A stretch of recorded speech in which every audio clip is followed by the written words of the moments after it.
study of extraterrestrial intelligence, and the Orion project.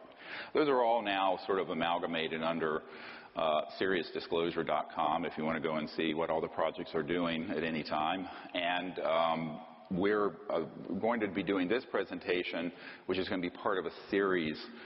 I really want to thank the people who've supported me all these years in getting this far. There's some folks who are volunteers out front who've been on many expeditions with me out under the stars, and people all over the world. My mentors in the national security state who, without them, I would have never had a Sherpa to figure out how this whole system works. You're going to learn things today, that the President of the United States doesn't know.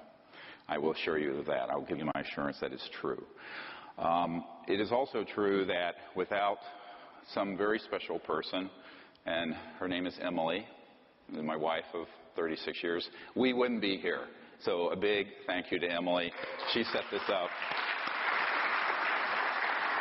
And really and truly, if Emily had not supported me all these years, there aren't many Jewish doctors, daughters, wives, who will be happy with their husband leaving a career in emergency medicine to be doing this for virtually nothing for 25 years. And that's when we started this project 25 years ago. So she's an amazing person, and without her, we would have never, ever gotten this far. She's really been the indispensable person that nobody knows about, and I want to acknowledge her. So thank you, Emily. Love you. So the other thing I'd like to do is just some housekeeping things. Again, no cell phones, please. And if there are any children who are on the webinar, I know this sounds strange. We're going to go through some things that are disturbing, and I would say parental discretion is advised for that reason. I usually would not say that, but we are today, and I need to say it. And the first thing I want to go through is sort of an architecture of what the deep national security state is. Because this is something that when I started out in 1990, I didn't think could possibly be true. And in fact, when I was meeting with the French government officials a few years ago here in Washington and then out at our farm in Virginia, I got a phone call from an Air Force intelligence guy and a liaison to the French president at that time, Nicolas Sarkozy, who said, "This is fantastic and terrible." And he didn't know if he quite believed it. And I said, "Well, come to Washington and I'll let you meet with some folks who are in the deep national security state who will confirm everything I'm about to tell you." So they came to Washington, and we had a meeting, and I began to explain to them that there are two governments.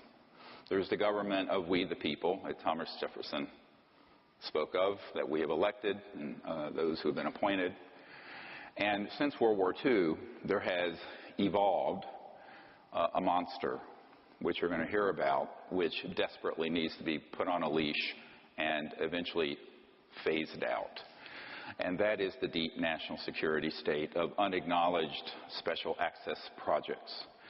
Now, this is a term most people are not familiar with. Almost most of you, if you're anyone here from D.C., raise your hand if you're a D.C. person. You probably have heard of TSSCI, Top Secret Special Compartmented Intelligence. A top secret clearance are like 985,000 people who have them. It's, that and $1.50 will get you on the metro. So those are not unusual. What's unusual are the projects I'm about to talk to you about. And these unacknowledged special access projects are projects that have not been supervised by the President or the Congress in an appropriate way since 1956, at least 1956. And this is a key date for you to keep in mind. I was 1 year old, so I couldn't do anything about that. Most of us here weren't of an age where we could have done anything about that disaster. But we're going to talk about how that evolved and how an unacknowledged special access project really operates. The very first thing you need to understand is that it developed as a consequence of the extraordinary secrecy around the UFO issue. And if you doubt it, it goes all the way back to 1945. And I'm going to go through some documents. The one that's up here is one that we acquired and released. It's now the #1 viewed document on the FBI site, this one. But before I get to that, I want to talk about what happened in the 1940s in World War II. So most of you know we had President Franklin Delano Roosevelt, and there were events going on in Europe and also in the Pacific, but mainly in Europe, where there were these things called Foo Fighters. Yes, it's a rock group, and Dave Grohl, it's a great guy, he named his band after what I'm about to tell you. But a Foo Fighter, aside from being a really fun rock band, were objects that were flying around our aircraft in World War II. Sometimes they were fully materialized, hard. Most of the time, they were an energy field that looked spherical. And they could come through an aircraft, even coming down the center of an aircraft and out the other end. This is the trans-dimensional nature of extraterrestrial technologies that I covered in a previous workshop. This became a huge concern for the Allies. And the Allies dispatched, or the President, I should say, on behalf of the Allies, dispatched a man named General Jimmy Doolittle. Now, how do I know this? Because his nephew is a dear friend of mine, Dr. John Altshuler. Dr. Altshuler is a hematologist, oncologist in Denver, very renowned. And he was asked, General Doolittle was asked to go over to the theater of operations in Europe to find out what the hell these things were. Now, the word Foo Fighters come from sort of French and German faux, for fire, because they were these fiery, had a luminous corona around them. And, but they would disrupt electromagnetic signals. They would have effects on the gravity around an aircraft and other things such as guidance systems, compasses, and what have you. And so we thought, the Americans and British thought it was a secret Nazi weapon. And we found out through our spies that the Germans thought it was a secret Allied weapon. And of course it was neither. So General Doolittle went over and investigated this and came back to the White House and reported back to President Roosevelt and said, "Sir, these are interplanetary vehicles," I'm quoting.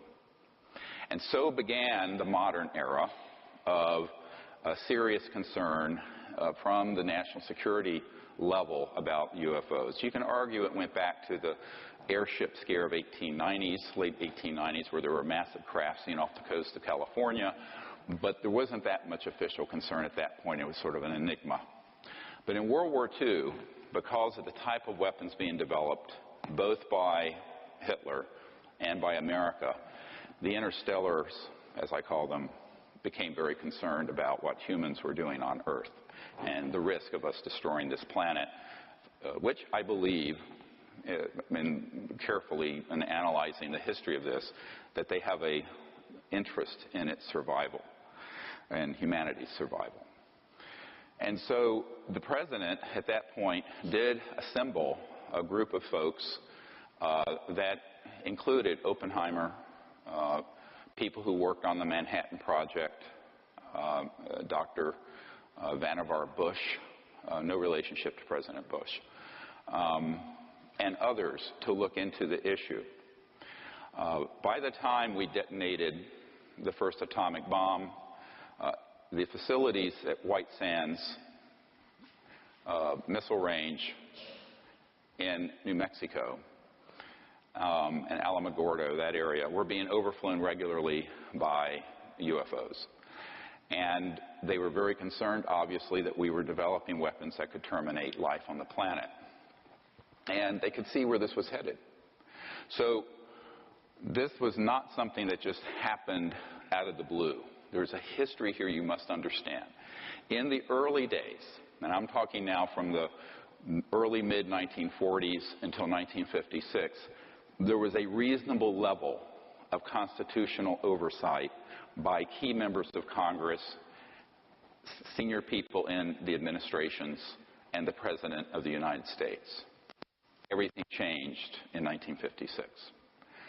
Now, when we had the only nuclear, actually technically it's an atomic bomb squadron and not a thermonuclear one that was developed later. Everybody know the difference between atomic and thermonuclear? Atomic bomb is fission, nuclear is fusion, hydrogen. Anyway, the atomic bomb that we dropped on Hiroshima and Nagasaki was developed, as you all know, in New Mexico, and it was tested at White Sands, and eventually in Roswell, New Mexico, that was the only bomber squadron that had atomic bombs in the world for a number of years before the Soviet Union developed them. And in 1947, there were 2 or 3, I have intelligence recently that indicates there were 3 so-called flying saucers, discs, flying by and doing surveillance of the 509th Bomber Squadron, which was the only atomic bomb squadron in the world. And they switched on, suddenly, an alleged radar system. Read this document carefully. Now, this, I know it's hard for you to see the original. It's dated 1950. It was to J. Edgar Hoover. J. Edgar Hoover building's right near here. And an Air Force source stated that there were 3 flying saucers recovered in New Mexico. They're described as circular in shape with raised centers, 50 feet in diameter. Each one was occupied by 3 bodies of human shape, but only 3 feet tall. They're actually about 39 inches tall. In metallic cloth, very fine texture, etc. And it says that the saucers were found in New Mexico due to the fact that the government has a very high-powered radar set up in that area, and it's believed the radar interferes with the controlling mechanism of the saucers. This is a little bit anthropocentric and childish, because if you can go interstellar, you can handle a radar system. What actually happened is that those radar domes had a scalar longitudinal electromagnetic weapon, which is another whole classification of electromagnetic warfare systems that we'll get into later. But suffice it to say, it was an early scalar Star Wars hit. And when they switched that on, at least 2 of these disks collided. One went down northwest of Roswell. The other one continued and was more intact and was impacted near Socorro, New Mexico.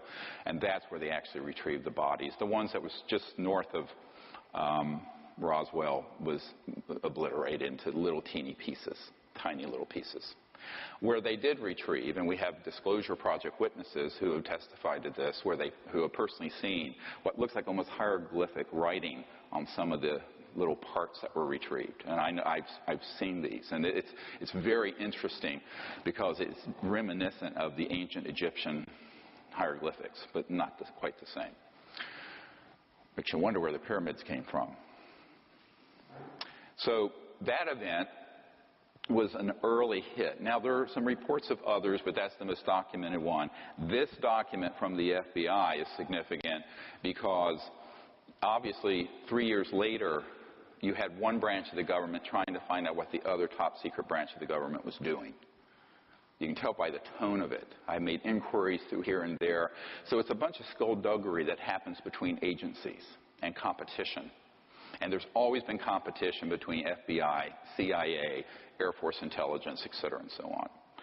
And this happens not just with the United States, it also happens between allies and alliances. For example, the next document, if you can pull this up, this is one of the most important documents. And by the way, after I briefed the CIA director about all this stuff, the sitting CIA director for President Clinton, which we'll get into in a moment, I got a cache of several thousand of these documents, about 5,000 of them. And they're in my vault. I don't know what to do with them. If we presented what was in them, it would take us from now until 2017. But let me just say that This document was accidentally released by the Canadian government, and you look at the date on it, 1950, November 21st. How ironic.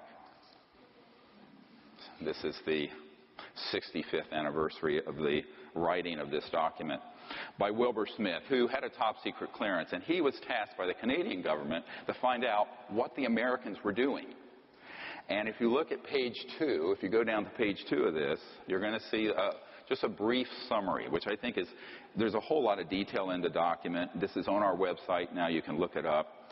Many of you may have seen this one already, but the reason I want to present it is the importance of the document.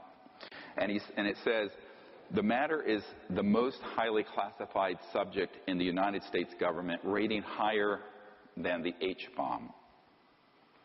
Think about that. The H-bomb wasn't detonated until 1952. It was the ultimate doomsday weapon. This project, dealing with UFOs and interstellar technologies, was more highly classified than the H-bomb. Period. B, flying saucers exist. Period. Their modus operandi is unknown, but a concentrated effort is being made by a small group headed by Dr. Vannevar Bush, who also worked with Edward Teller, Oppenheimer, and others. And 4, the entire matter is considered by the United States authorities to be of tremendous significance. I have a whole dossier that a Canadian put together of the Wilbur Smith investigations on behalf of the Canadian government to find out what in the hell the Americans were doing with these extraterrestrial vehicles. It's a fascinating case. Now, the reason this is so important is that it acknowledges several things. That they exist, that it's the most secret issue in the U.S. government, exceeding the secrecy of the H-bomb, and that a group had been put together to study how they operate. Well, they were studying material recovered from one or more interstellar crashes that were the result of using these scalar longitudinal electromagnetic systems, which Tesla had worked on and others had worked on in the early part of the 20th century. Keep in mind that by the early 1900s, there had been experiments done on not only scalar and electromagnetics, longitudinal systems, which are, just to put it in a simple layman's term, the light in this room that we're looking at, it has a wave function and a particle function. It goes 186,000 miles a second. A scalar longitudinal system is, there's no wave. It's boom, and it's a point, and it's multiples of the speed of light. And so once you understand how these operate, and I have folks at the Naval Research Labs here in Washington who have done communication systems developed based on pulsed scalar systems that are multiple of the speed of light. So if you think that you cannot communicate faster than the speed of light, you are wrong. And the physicists are wrong. It's because they don't know about the scalar end of this. But that's a no, because that's all classified. They're not going to teach you that at MIT or Caltech. So these systems have been developed and have been deployed since at least the mid-1940s, which is a frightening thought because it's an area of technology that is potentially devastating if it's in the wrong hands. And unfortunately, it fell into the wrong hands, and there it remains. So one of the things that happened along the lines around this time, the next document, a very important one. Look at the release date. It was a little while after, a few months after I briefed the CIA director. So after I met with him, I said, look, I'm going to give you a list of stuff I want to see if I can get. I got this massive box. Came out to my farm in Virginia. And this is one of them, and there are others. And it's from 1953, although you can't see the date on it very well here. And it's about it's written by the director of the CIA to the director of Psychological Strategy Board. Psychological Strategy Board. What? psychological warfare. And it says, you can read it, I'm transmitting to the National Security Council a proposal, tab B-A, which we don't have, which is concluded that the problems connected to UFOs appear to have implications for psychological warfare as well as for intelligence and operations. And then there's another tab, B, which has the background. I'd love to see that one. I suggest that we discuss in an early board meeting the possible offensive or defensive utilization of these phenomena for psychological warfare purposes. Remember this document 4 hours from now, because basically what they concluded was they needed to do a few things. They wanted to be able to set up a deception around the subject and put out false information, use it as a cover story for classified aerospace research. So oftentimes there will be something that happens and it will look like a UFO, and it's actually a Northrop Grumman. My uncle's company was Northrop Grumman. He worked on the thing that landed on the moon, the lunar module. Or Lockheed Martin Skunk Works or some other aerospace entity, and it will be 100% man-made, and the public will say, oh my God, it's a UFO. And they'll not correct them. There's no correction forthcoming. They want you to believe it's a UFO. Why? Because it provides a cover for classified research with technologies that, if they were allowed to come out, would terminate the oil and gas and coal industry. They're using zero-point energy and gravity control. Which then brings me to the next issue, and that is by 1954, October, so now we're 61 years plus 1 month, into an era, and this was confirmed to me by the third highest ranking official at the Naval Research Labs and the highest ranking scientist, in other words, someone who wasn't a bureaucrat, at the Naval Research Labs, which Thomas Edison founded, and the Naval Research Labs is the largest defense lab in the United States.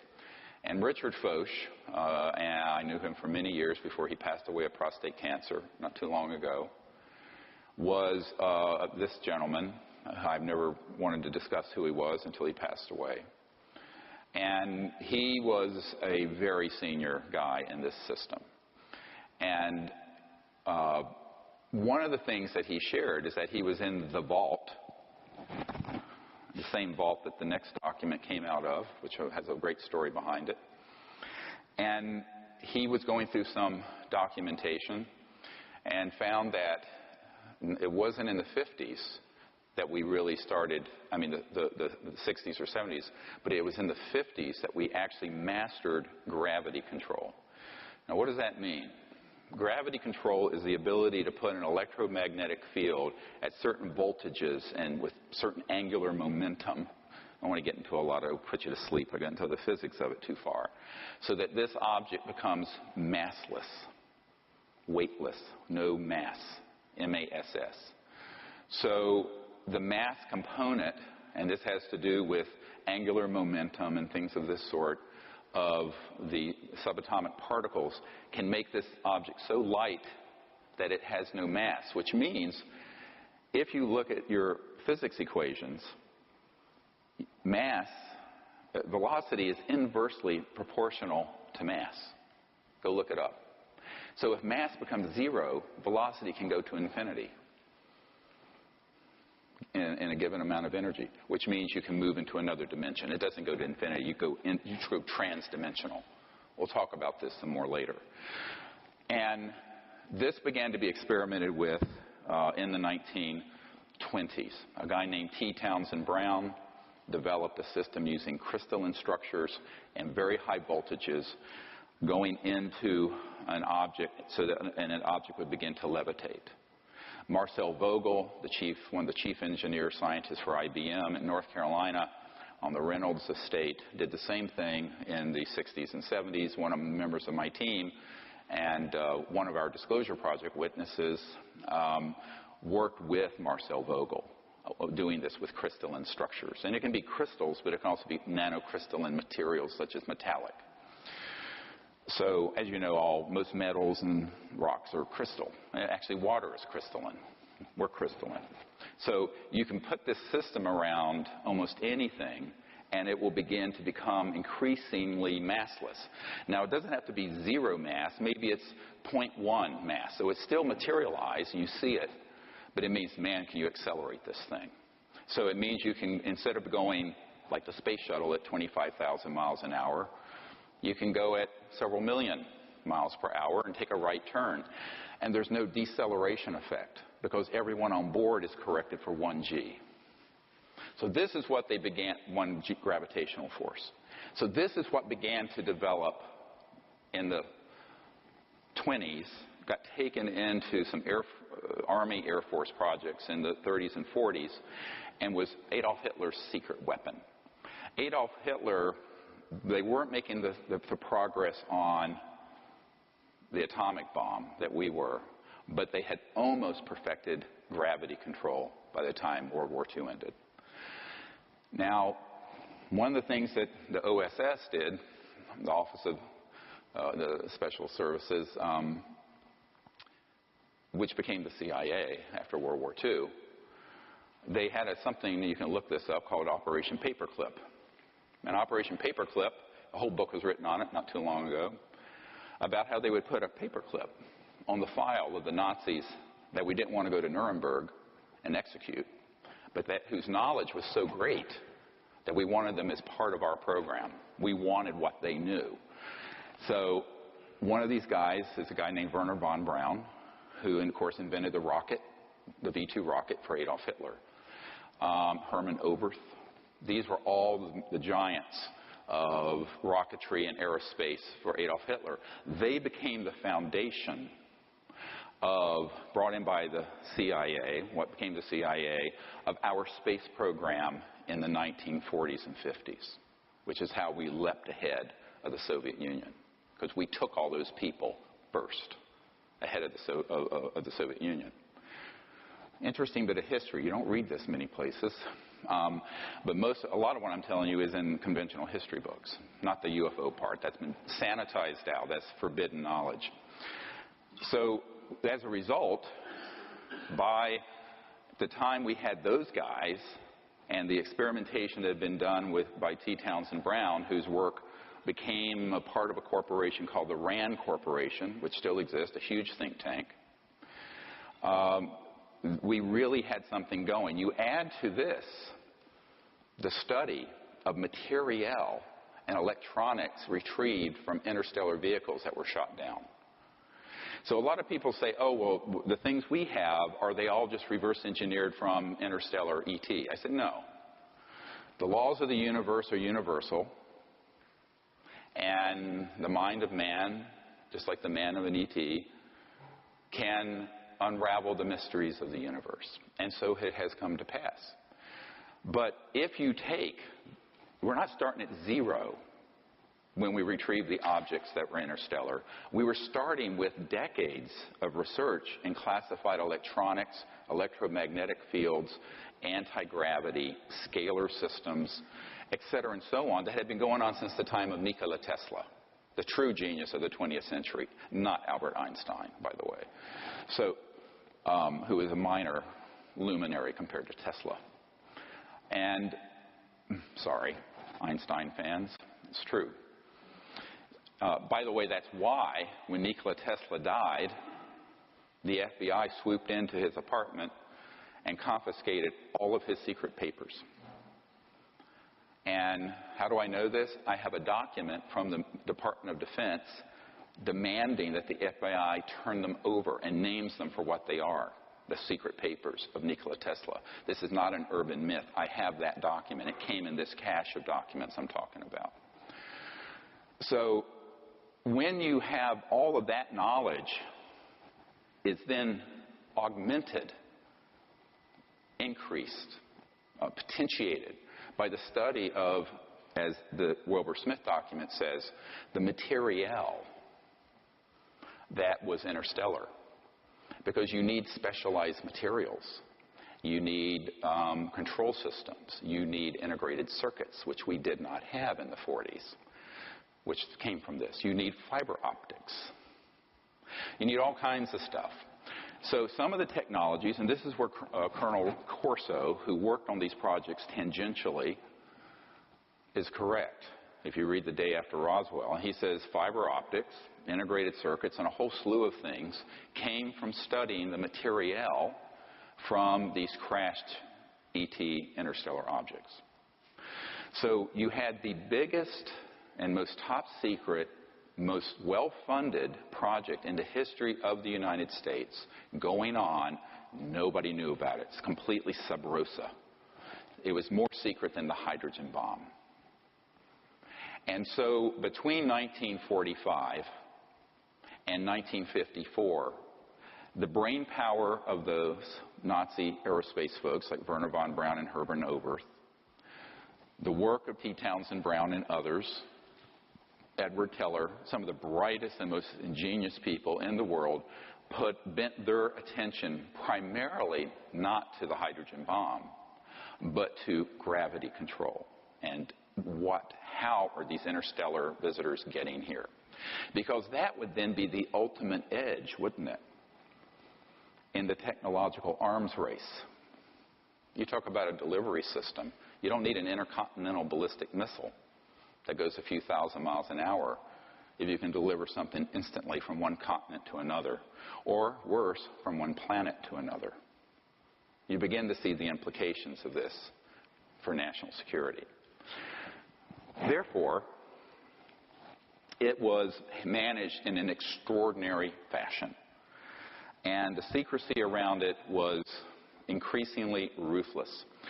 So much so that by 1956, the President of the United States, a man named Dwight Eisenhower, most of us drive on Eisenhower-era highways using 1880s Mercedes-type internal combustion engine cars that are run by fossil fuels, all of which have been obsolete since the 1940s or sooner. But Eisenhower was a five-star general, became president, two-term president, and was a Republican, very patriotic, but also very naively trusting. Jackie Gleason, the very famous comedian, his wife were friends with some folks that had been on my team before they passed away, and said that Eisenhower on his deathbed was a very bitter man over what happened to him between 1954 and when he left office in early 1961 when Jack Kennedy became the President of the United States. And in 1956, a man named Nelson Rockefeller, who later, of course, became vice president, and prior to that was an operative in the military-industrial complex and the emerging deep national security state, Nelson headed up what's called the Rockefeller Commission. And the Rockefeller Commission in 1956 reorganized the Pentagon, Department of Defense, CIA, the whole alphabet soup of secret entities. And they did so in such a way that it became labyrinthine, Byzantine, almost impossible to penetrate by anyone who wanted to navigate through it.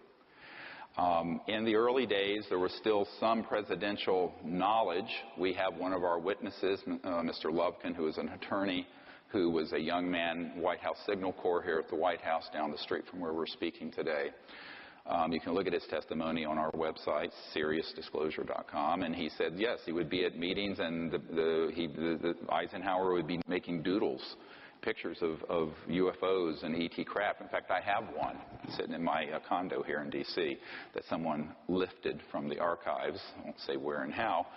And he said basically Eisenhower voiced to him a great frustration over the fact that there were all these projects going on and he had lost control of the oversight of them. So what happened with the Rockefeller Commission in 1956 is that they made it virtually impossible for any ordinary congressman or president, because, you know, they come every 4 to 8 years, don't they? So by the time they leave, even if they're there 8 years, maybe they're a little less wet behind the ears. But it's a system that guarantees their ignorance, except to the extent that they want to give you just enough information to control what's going on. We'll get into this in a moment. So by the time Eisenhower left office, he made the very famous speech about beware the military-industrial complex, as you've seen in the film Sirius. By the way, Sirius became #1 on Netflix a few months ago. Cool. Thank you guys for supporting that.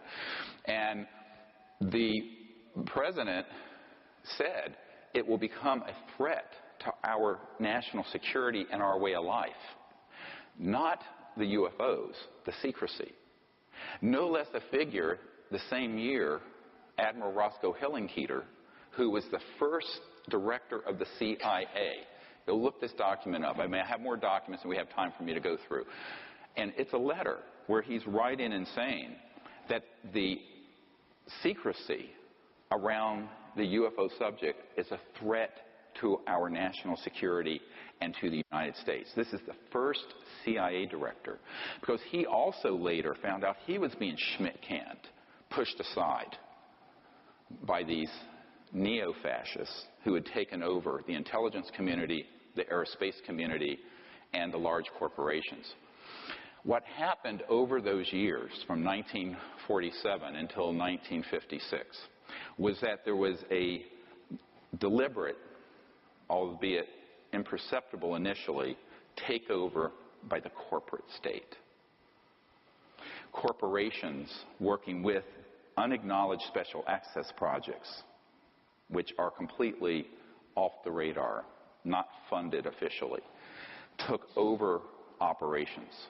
And as a result of that, those national security programs increasingly became out of reach for the president, out of reach for members of Congress, or even cabinet-level people like CIA directors and secretaries of state and people of this sort. So this was a gradual thing that happened, but there was an abrupt change by 56. By 1961, when Eisenhower left office, frankly, we were done. It was done. Now, you know, I couldn't do anything about that at that point. Couldn't run the Disclosure Project because I was only 5 years old, or 6. And so it just suffered and went along. And the national security apparatus got bigger and bigger and bigger.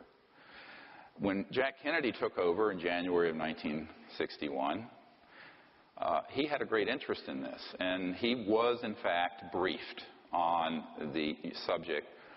But as we know from Lieutenant Halt, who was on the early meetings I had that ironically Nelson's brother Lawrence Rockefeller, who is the white hat in the Rockefeller clan, who actually wanted to end secrecy on the subject. Lawrence Rockefeller was a very early supporter of CSETI and the Disclosure Project. And he funded and I organized the Asilomar Monterey gathering of KGB, CIA, astronauts, cosmonauts in 1995. And what I found is that some of the people who came had been involved with the Kennedy administration. And one of these gentlemen, this lieutenant colonel, was on Air Force One flying to Berlin when Kennedy made that very famous speech, "I am a Berliner," although I think he misspoke it a little, but from what I hear from the Germans. But on that flight, this Air Force officer, who was sort of like the chief steward who sort of ran Air Force One for the president, had a chat. And this issue came up because he had been a pilot who had seen one of these UFOs as an Air Force pilot. And there are thousands of sightings like this that we have in our archive. And he brought this up to the president. He says, "Oh, yes, I know about this." He says, "I've been briefed on it a little bit. But," and now I'm quoting, I have this audio tape. It is chilling, the audio tape. But he says, "Unfortunately, the whole matter," this is the president speaking, "the whole matter is out of my hands, and I don't know why," and began to cry. So we know, and that was 63, June of 63, and of course he was killed in November. But before that, some other tragic things happened. There are a lot of tragedies here. The main thing being the loss of almost a century of evolution by the human race, which is why I left medicine. I always tell people, I used to say try to save a life one at a time. Now we have to do something to save the entire human race and planet from what is a disastrous situation that's developed. So I just say that now all of us have to work together because our patient is Gaia, the Earth, and her 7 billion children. But if you look at this document, the next one, this is a very dangerous document to have. I'm going to have to give you the provenance of this. This is the Marilyn Monroe document. It's basically a death warrant for poor Marilyn Monroe. And you look at the date on it, 3 August 1962. They found her dead the 5th of August. It's signed by James Jesus Angleton III at the bottom. Project Moondust up at the top, and Project 46. These are correct code names and code numbers for UFO ET related projects by the agency as of that date. And as you read through it, and it gives some background, it's a wiretap summary if you look at the top of it. I know it's a very degraded document, but it's a wiretap summary of telephone conversations between Marilyn Monroe and Robert Kennedy, the Attorney General, and a guy named Rothberg, who was an art dealer in New York. And they were tapping Marilyn's phone because she had had tryst, as it says here, with the president. And everyone knows now she had an affair with both Jack Kennedy and Robert Kennedy. And in pillow talk, the president had told her some things. And it says one such secret that she was going to divulge in a news conference mentions the visit by the president at a secret airbase for the purpose of inspecting things from outer space. I don't think they're talking about meteorites. Kilgallen, who had been a reporter who dug into this, replied that she knew what might be the source of the visit. In the mid-50s, Kilgallen learned of a secret effort by U.S. and U.K. governments to identify the origins of crashed spacecraft and dead bodies from a British government official. That was Lord Mountbatten. Kilgallen believed the story, who was later blown up by an IRA bomb, or so it was made to appear. Kilgallen believed the story may have come from the New Mexico crash in the late 40s, clear reference to the Roswell event. And she said that if the story is true, it would cause terrible embarrassment to Jack and his plans to have NASA put men on the moon, because we were using old rockets from the 40s when the secret organization already had anti-gravity under control. The subject repeatedly called the Attorney General and complained about the way she was being ignored by the President. The subject threatened to hold a press conference and would tell all, underline in the original document. That's not my underlining. The subject made references to bases in Cuba and knew of the President's plan to kill Castro. And number 5, the subject made references to her diary of secrets and what the newspapers would do with such disclosures. 2 days later, she's found dead. Now, this document, how did I get it? It's top secret, and it has not been declassified, and it is authentic. A man whose family helped found the National Security Agency, NSA, was so supportive of the work I was doing that he appeared one day with this document. And it was a huge, one of those old Xerox from a big, government Xerox machine. The original I have in my vault is quite impressive. And he says, you need to know the kinds of things. I think he was not trying to scare me off, but he was wanting me to know the kinds of things that have been done to people who tell these kind of secrets. And so he gave me this document, and as soon as I saw it, I suspected it was legitimate. Later, I had it inspected by a man who I don't wish to name, but he was the officer who was General Odom, O-D-O-M, who was head of the NSA for years. He was General Odom's right-hand guy, literally carried his briefcase. And he became a document authenticator and a lecturer at University of Maryland who, frankly, when he looked at it, he says, without me taking it from the vault myself, I can tell you at 95% certainty it's authentic, because everything in it. So basically what happened is that Marilyn Monroe was being jilted by the Kennedys because it was becoming too well known they were having an affair. The Kennedys did not order her assassination. Angleton did. Now, who is Angleton? Angleton was the big, whole books have been written about this guy. James Jesus Angleton III was the guy who at the CIA was the big mole hunter. He was the guy who would chase down anywhere a leak was coming from. And had everyone tapped.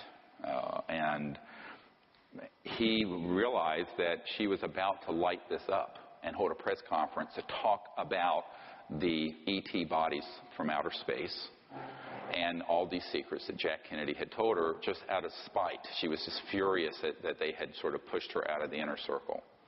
And, you know, the whole thing about a woman scorned. But unfortunately for Marilyn, it cost her her life. I later, after I got this document, met with a man who at that time had worked in the intelligence unit of the Los Angeles Police Department, who separately had a wiretap on her in her home, who confirmed to me this was 100% true.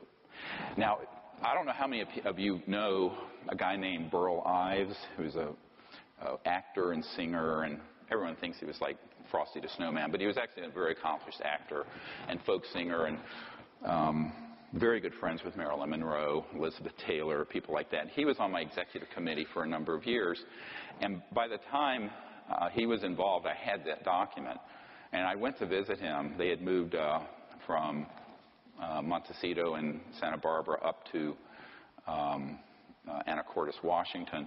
And I was in his room. I was actually sitting on the edge of his bed. He was up there in years. Big, jolly guy, great bear of a guy. And I shared this document with him. He says, oh, my God. And he's a 33rd degree Mason, by the way. He says, we all know, every one of us knew Marilyn had been killed, but we never knew why. We had no idea why. And this is why. This is the thing. And so that was also a shot across the bow to the Kennedys.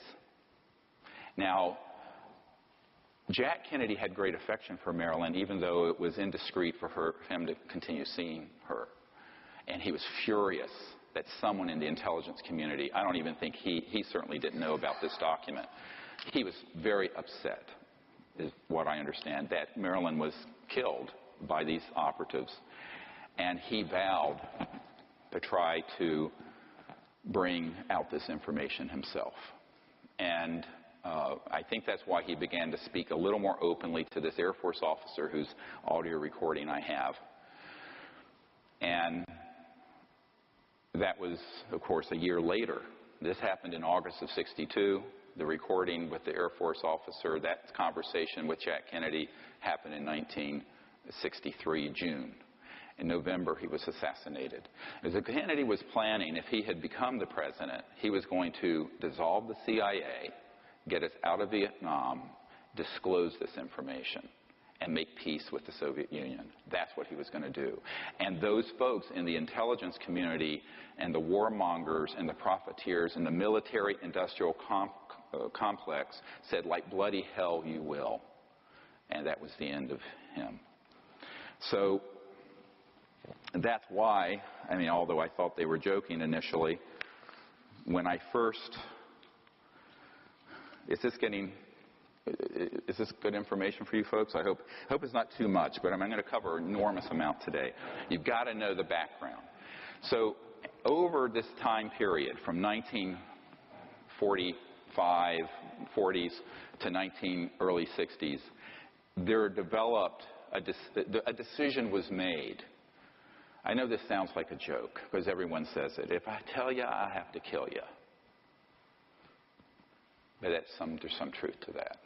So the secrecy that got developed around this issue became more and more and more restricted, even from people who were presidents or Senate Intelligence Committee members or members of the cabinet. Because another man who was killed was John Foster Dulles, shoved out of a window. Dulles was killed. He's been CIA director. He was starting to make noises about changing the direction of things, and he was also killed. Dulles Airport's named after him. So the decision was made, how do we do this without risking having to continue to engage in the wet works? And there's a guy I know at the CIA who kind of has my back, who has been there for years, PhD guy, who has a team of wet works guys. Wet works are assassinations. So wet works are, wet comes from blood. So, you know, you don't want to pull the trigger on wet works if you don't have to. So they've decided here in the 50s and 60s to create so much secrecy and have it so compartmentalized and tightly held that they didn't want to risk doing that anymore because it was really disruptive to the nation. And that is really the genesis of unacknowledged special access projects. Now, a special access project just means you have to have the clearance to get to it and be read into it, as they say in military speak. But an unacknowledged project, I just want to go through a minute how that works. Let's say that this gentleman is a 4-star general, and I'm a colonel. I made you a 4-star general. But I'm in an unacknowledged special access project dealing with this or some other subject. It can be other things as well.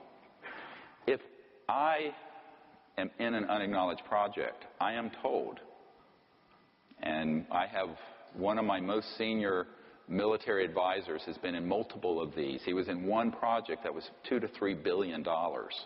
He knew it was more than 2 and almost 3 billion in a project that was off the books, no accounting, president didn't know, Congress didn't know, tightly held. A military guy working with some corporate folks.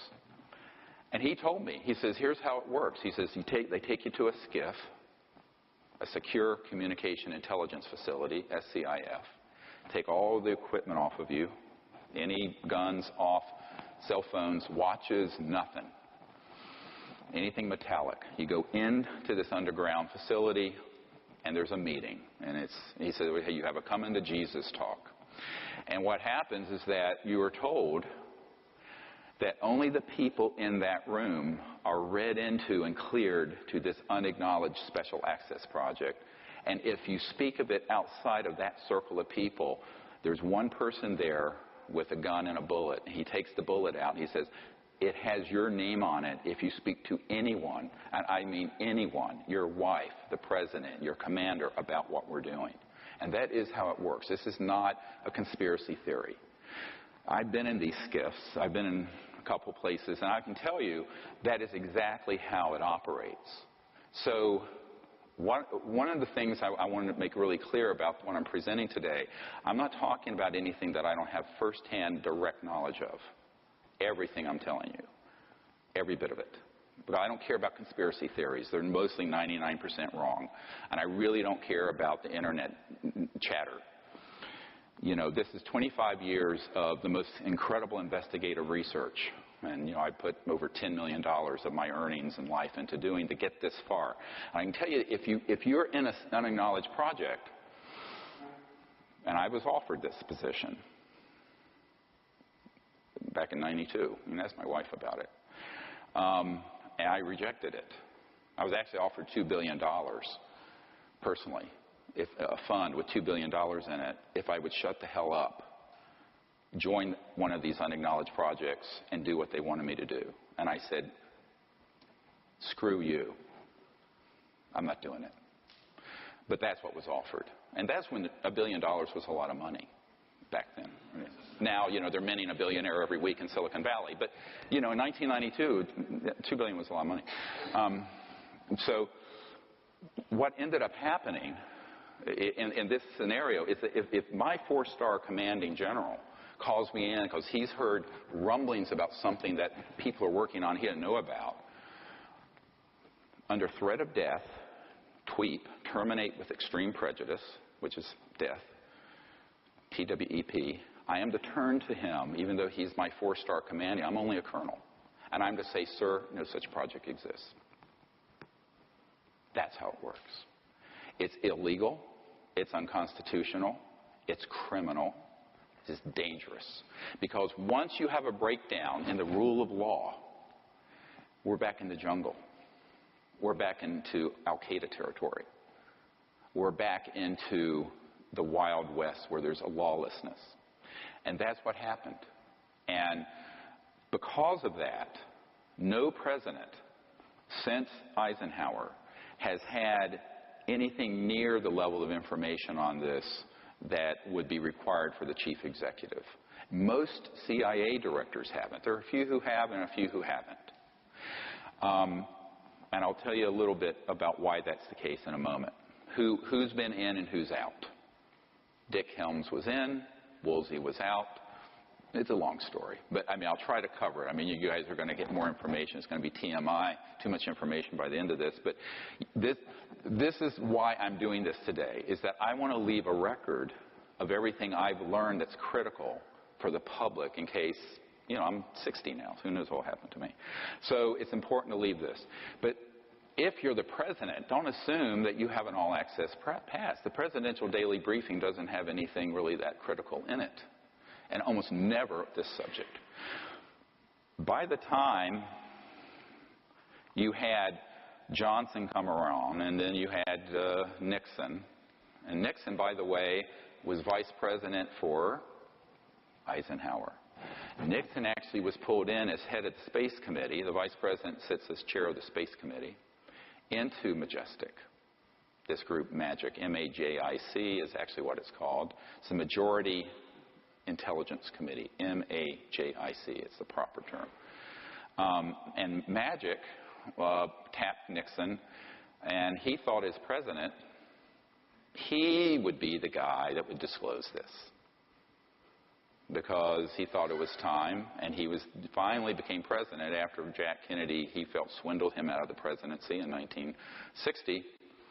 And then, of course, Lyndon Johnson inherited the presidency in a sense after the assassination, had one term, part of another, the rest of Jack Kennedy's term. But Nixon thought, well, okay, I'm going to do this. And so a little thing called Watergate happened. Everybody remember Watergate? Those of you too young to remember, it was the break-in over here at this office in a luxury apartment on the Potomac. And it was a bag job. Bagmen went in and broke into the Democratic National Committee offices to get lists and information, and Nixon ended up covering it up. I mean, it's kind of standard operating procedure. You know, it's like it wasn't really that big of a deal in the sense that it happens all the day. You just don't know it. But there was a guy named Woodard who was ONI. Office of Naval, you know, Bernstein, Woodard and Bernstein. Look it up. And Office of Naval Intelligence is where he came from. And suddenly this young reporter has this deep throat. Well, he had an ONI guy give him the information, Office of Naval Intelligence, because Nixon was planning to blow the lid off the secrecy. And the way they took him down was by impeachment rather than by a bullet. That's actually why Nixon was impeached. Now, he did do the Watergate. He was a crook. But, I mean, I would say most politicians have engaged in such things. I know I'm a bit cynical about it, but, you know, it's not that unusual for dirty tricks and oppo research to be done against someone else, and you have someone go and steal something or rifle through trash to get dirt on someone, and that's what they were doing. And in this case, it was a break-in, so technically it was illegal, and then he covered it up and he got impeached. But the real reason why that became such a big scandal and the shit hit the fan was that this ONI guy, Woodard, had a source that he worked who had the actionable intelligence on what really happened, and there goes the president. And of course, you know, we had Ford, who was a part-term, time guy, and he had a CIA director, Bill Colby, who was a member of MAGIC. Bill Colby, I'm giving you like a 50-year history real quick. Is this good? You know, you need this, huh? Colby, and by the way, Nixon had a guy named Dick Helms who did not want me to talk about this at all, and said as much to someone who is part of a group, and that woman is in this room today. But what ended up happening with Colby is that as he got older, he was very, very upset. And William Colby, CI director, who was involved to an extent in the magic operations, decided that it was really terrible what was happening to the country. And he's a very patriotic man. He was up there in years, and he decided to defect as a lone wolf, but an unacknowledged lone wolf. And this is why I'll never allow this again. So let me tell you what really happened to Bill Colby. Bill Colby, reached out to me through his best friend, a colonel who I will not name, is still living, and an elderly man, but a full bird colonel who had been in MAGIC, this committee, that majority intelligence committee that oversees the UFO issue. And he wanted, Bill Colby wanted to bring forward the technologies, not the things that fly, but an energy technology based on these classified operations, and some seed money, about $50 million in, I guess, kind of gray area seed money, to my group so we could bring these technologies out and end the oil and global warming and the poverty and all of that.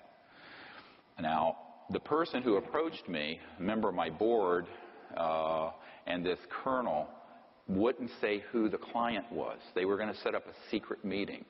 I said, I think it's safer if I know who he is. They said, why? I said, because I can put him into a security system. He says, what do you mean? I said, not knowing is dangerous for him. They said, no, he won't do it that way. So I said, okay. So I'm working full-time as a trauma doctor, emergency doctor, and we're setting that up. And the week before I'm going to meet with this former CI director, they find him floating down the Potomac River, made to look like an accident, and he was assassinated. And it was tragic. And I said, I will never do this again. I felt terribly guilty. And his best friend came to my best friend's funeral, Sherry Adamak, who had been helping me for years and who was one of 3 of us who mysteriously got metastatic cancer the same month. Simeon, I think you knew Sherry. And this colonel came to her wake. And he just looked at me. He says, we can't look back. We have to keep putting one foot in front of the other, even though we both have had horrible losses.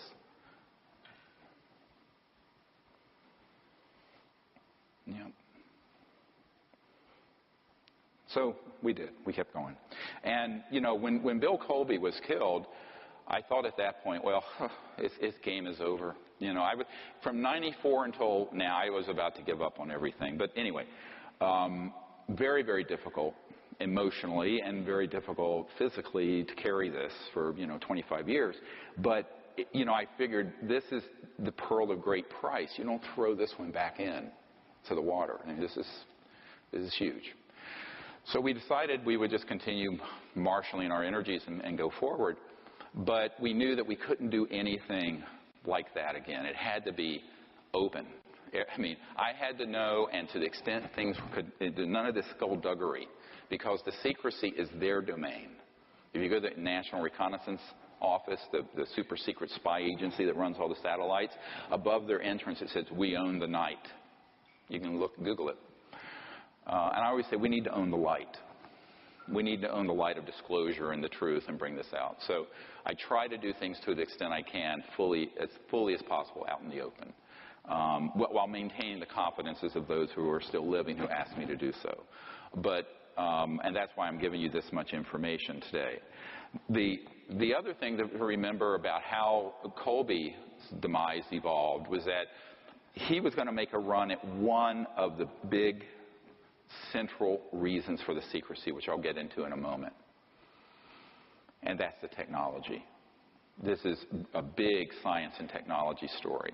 Because imagine bringing out a technology that would sit on this podium, that would run your house, pulling energy from what's been called the zero-point energy field, that never has to be rebooted for fuel. Is pulling it out of the fabric of space-time. And it's estimated that every cubic centimeter of space in this room has enough energy to run the United States for a year, if you can tap it. And it has been tapped. So at the root of interstellar transport, aside from the transdimensional and anti-gravity, is the energy source. And the energy source is this amazing electromagnetic flux field. In fact, the early man-made UFOs were called flux liners because it's pulling energy out of this infinite ocean, this infinite sea, as Tesla called it. Professor Dirac called it the Dirac Sea, but it was this infinite field of energy that is at the root of space-time, embedded within space-time. And so bringing out something like that would, of course, immediately make oil, gas, coal, ExxonMobil, cars, internal combustion engines, jet engines, rockets, diesel, ocean liner engine, everything you can think of that we use would be obsolete and would be retired very quickly. Now, what I just named is several $100 trillion in mineral assets and infrastructure, because we also wouldn't need a public utility. Every car and home would be self-sufficient unto itself. I mean, it is a whole new world. Now, we could have had that world before I was born, and we don't have it yet. And as a result, we've decamped in the Middle East with our hegemony, and now we're facing World War III. So there are consequences to this kind of secrecy, unintended, and some are intended. But the unintended consequences are really about blowing back on us hard right now, both physically, geophysically, environmentally, geopolitically, and militarily. It's a very dangerous thing to thwart the development of normal technologies to be used for peaceful purposes. Now, that's the big caveat. Use them for peaceful purposes. Now, eventually, one of the things that happened along the lines of this was, how do we keep all this secret? Well, wet works kill people. Compartmentalization, unacknowledged special access projects. Nobody outside the project knows.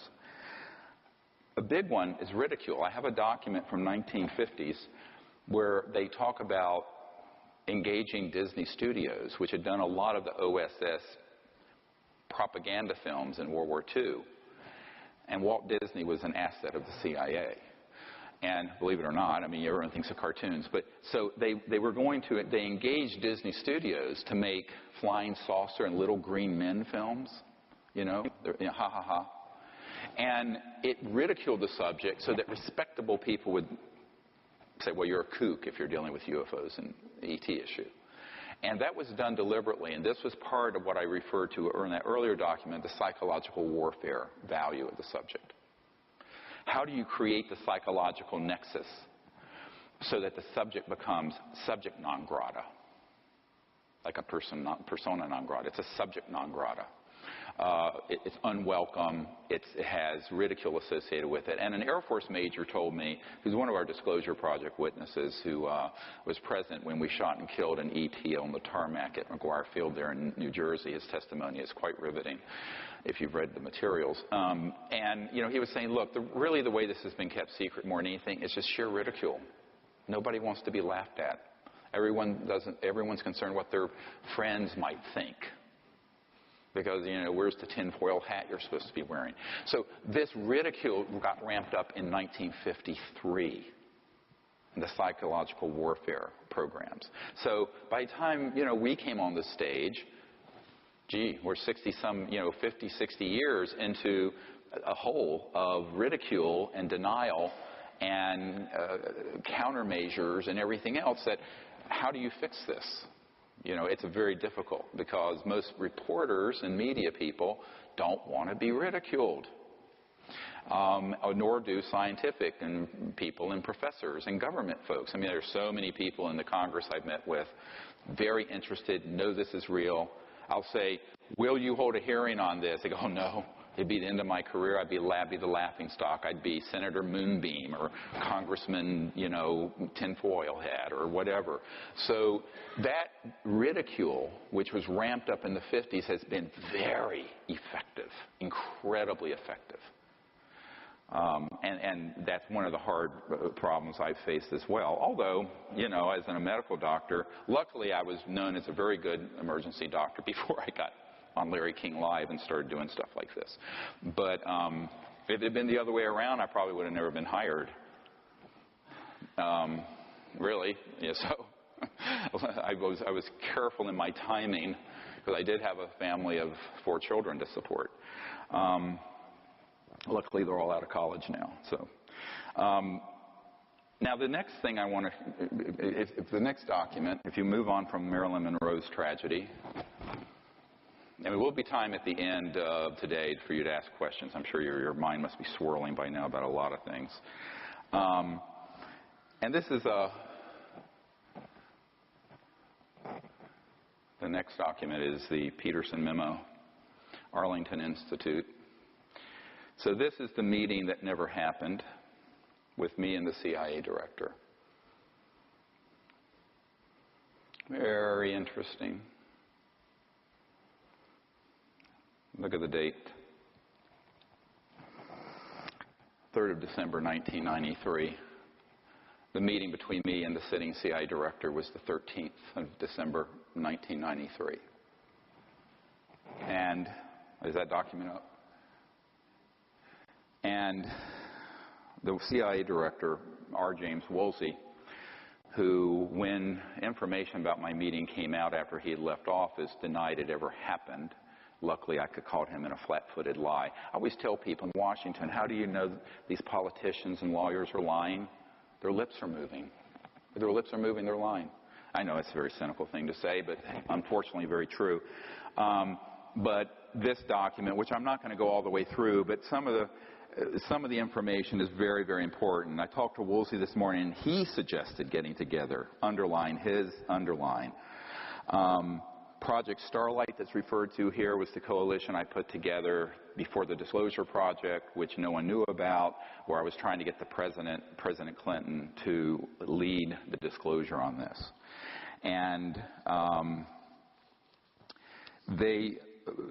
it's a very interesting document because on the second page it says, remember, the most powerful people in the world will have a deep, compelling interest in our activities and will use everything in italics at their disposal to effect their objectives. Very threatening. And then he suggests that I get an encrypted portable phone because my kitchen doesn't have one. I mean, the whole thing is like such. Now here I am. Of course, you know, I'm like 30-some years old. I'm an emergency doctor, and I'm being asked to come up and brief the sitting CIA director because, and if you read this carefully, it states in there, he's made inquiries and no one's telling him anything. This is the sitting director of the CIA. This is the proof the meeting took place. Now, there is other proof. Now, what the hell is going on that a sitting CIA director doesn't know anything about the most top secret CIA project? Illegal, outrageous, unconstitutional, criminal. And when I found this out, now remember, this is 22 years ago almost, it was a shock to me. Because I was raised like most people. I thought, you know, well, there's a president, there are all these spooks, and there's a chain of command, and it operates. I didn't know about unacknowledged special access projects. I certainly could not have imagined that the man who puts together the presidential daily briefing would be kept secret on stuff that I had collected unbelievable amounts of evidence for, the existence of UFOs, extraterrestrial intelligence, et cetera, and so on. But that was the case. And when I met with this man for nearly 3 hours, it became quite clear to me that it was not a prevarication. I really thought that he was saying that just as a way of blowing me off, or, you know, not blowing me off, but sort of saying, you know, I want to meet with you to find out what you know, but I actually do know. And I'm going to pretend like I don't know. No, this man, and my wife can attest to this, was shaken to his foundation. The cover story for the meeting was a dinner party in the D.C. area, which is typical. The wives were invited as cover. Terrible thing to say, but it's true. So my wife was there. I was there. The CIA director and his wife, who's Chief Operating Officer of the National Academy of Sciences, was there, and my host, John Peterson, and his wife. Interestingly, she didn't know who was coming to dinner until that afternoon. He wouldn't tell her. And then she finds out like 2 hours before we appear, there's this UFO expert and the CIA director and his wife coming for dinner. Can you imagine being that wife? That was I'm sure that night was an interesting conversation after we all left. But that's how these things are done. The real tragedy of it, though, is that if you have a breakdown in government this severe, those of you who are students of governance, where you can have a CIA director or senior members of the military who are being left out of something very important and which hundreds of billions of dollars per year are going into, then you have no government. So the deep national security state from 1950s until today has devolved into this sub rosa, unacknowledged, not international, transnational entity with representation in the UK, Canada, Australia, Brazil, China, Russia, former Soviet Union, which on this issue work together like this. It is not responsive to the body politic. It is not responsive to the heads of government or even the heads of committees and cabinet level people. There are some cabinet level people, however, who have known. I've mentioned a few. There was a CIA director known as George H.W. Bush, and the CIA headquarters is now named after him. He was a member and is a member of MAGIC. But then there are others like Woolsey who wouldn't be told anything. Some presidents have been given a little information, and some have been told nothing. Why? Well, here's how it works. It took me a long time to figure out something very simple. I call this a soul biopsy. Because doctors don't talk about biopsies, but it's a psychological analysis.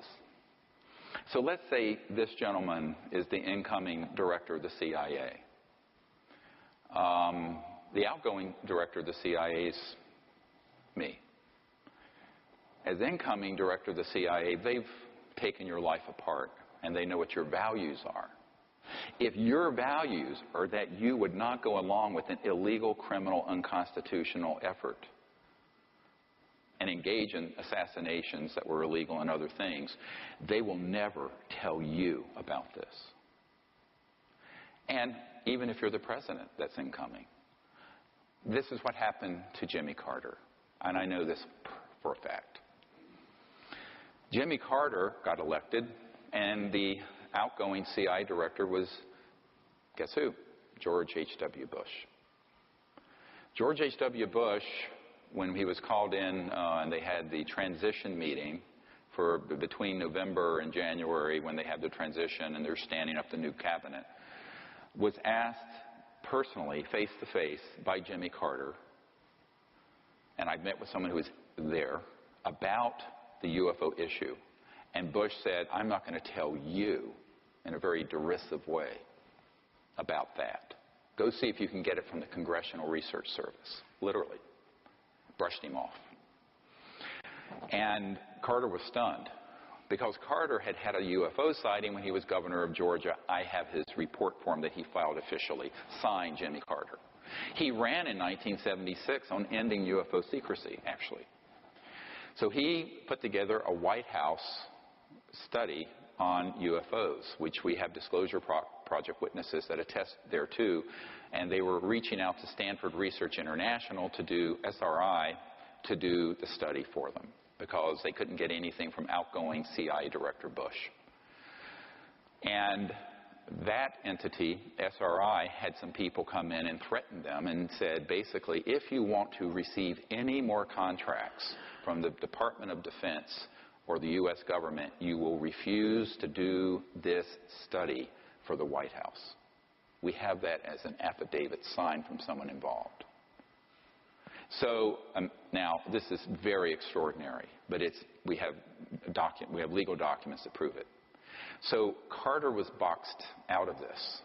And not long ago, he was at a signing ceremony, signing guitars in Spain to raise money for the Carter Center a few years ago.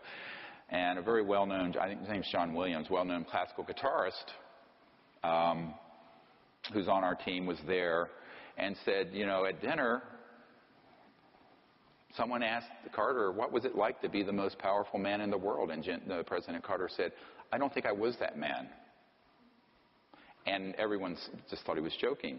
And he said, well, there are certain things I wasn't allowed to know about.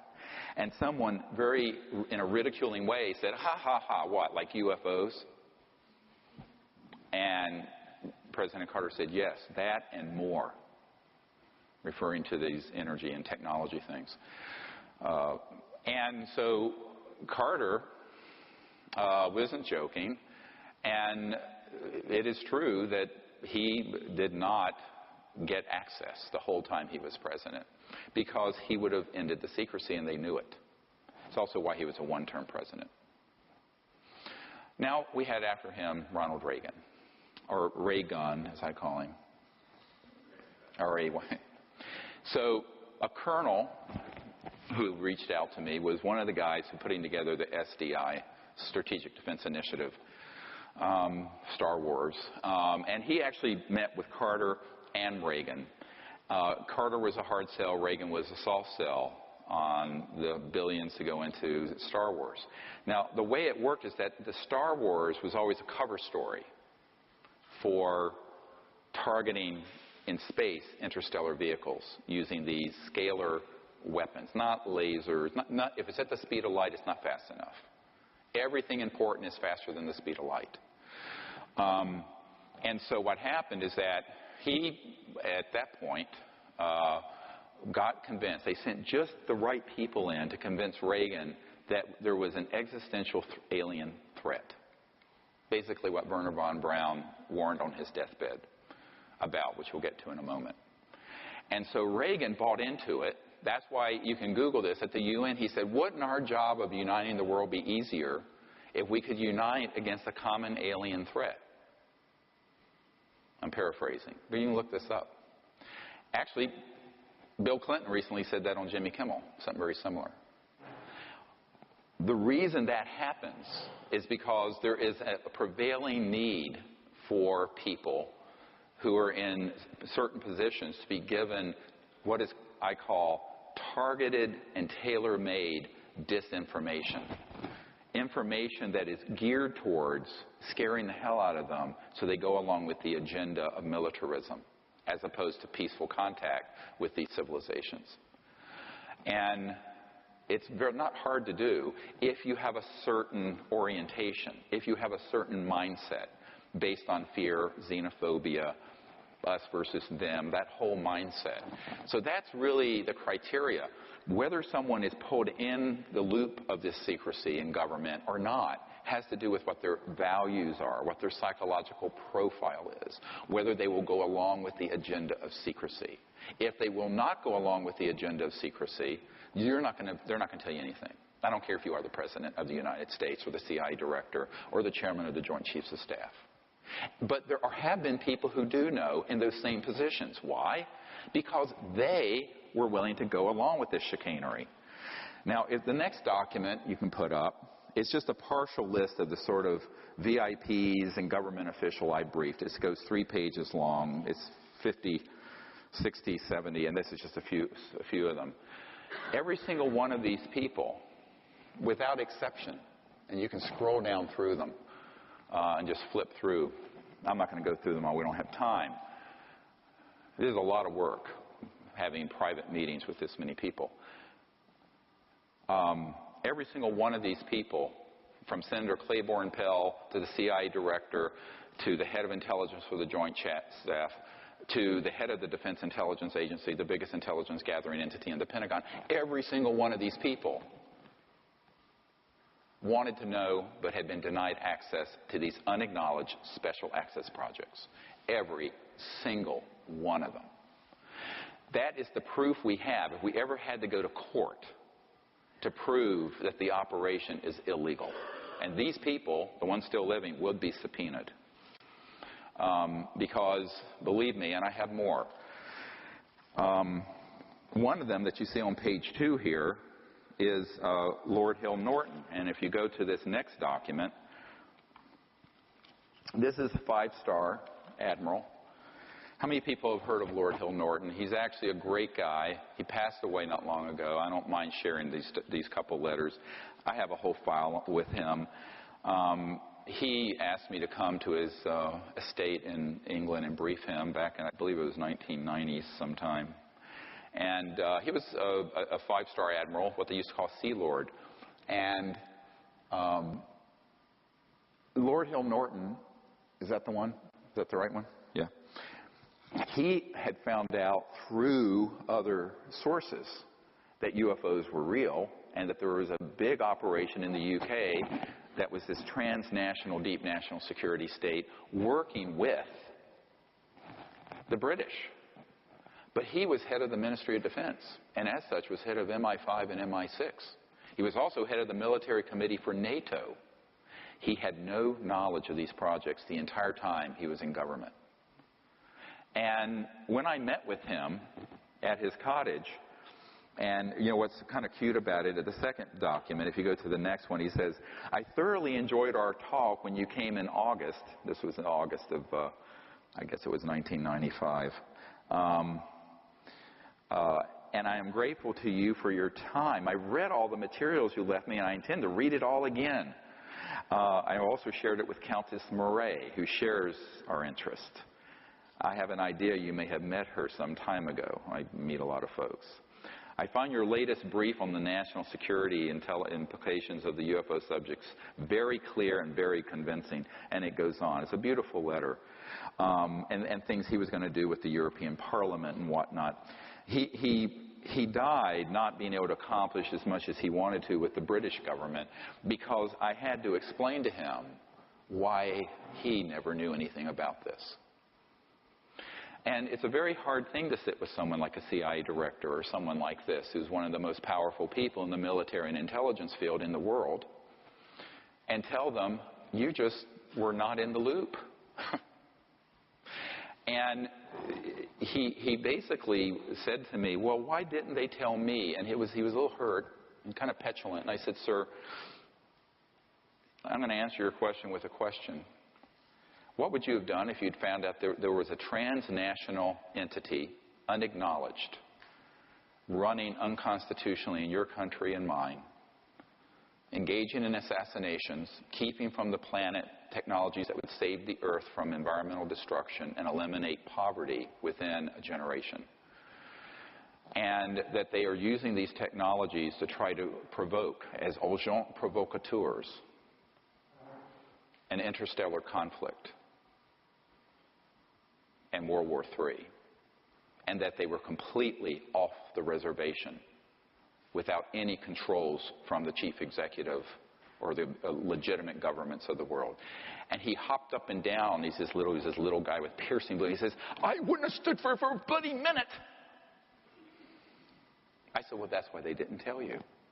He says, what do you mean? He thought I was being impertinent. I said, because they knew you wouldn't go along with that agenda. Therefore, you are out of the loop. That's how it works. It's that simple. So you basically accumulate people who are enormously evil and who want to see terrible damage done to the planet because at their core, they love war and they love conflict. They do not want peace to break out. As one of them said to me, heaven forbid we should have peace on this planet. Too many people would be out of business. Too many of us would be out of business. Very cynical, but true. The next document is from one of my advisors to Admiral Tom Wilson.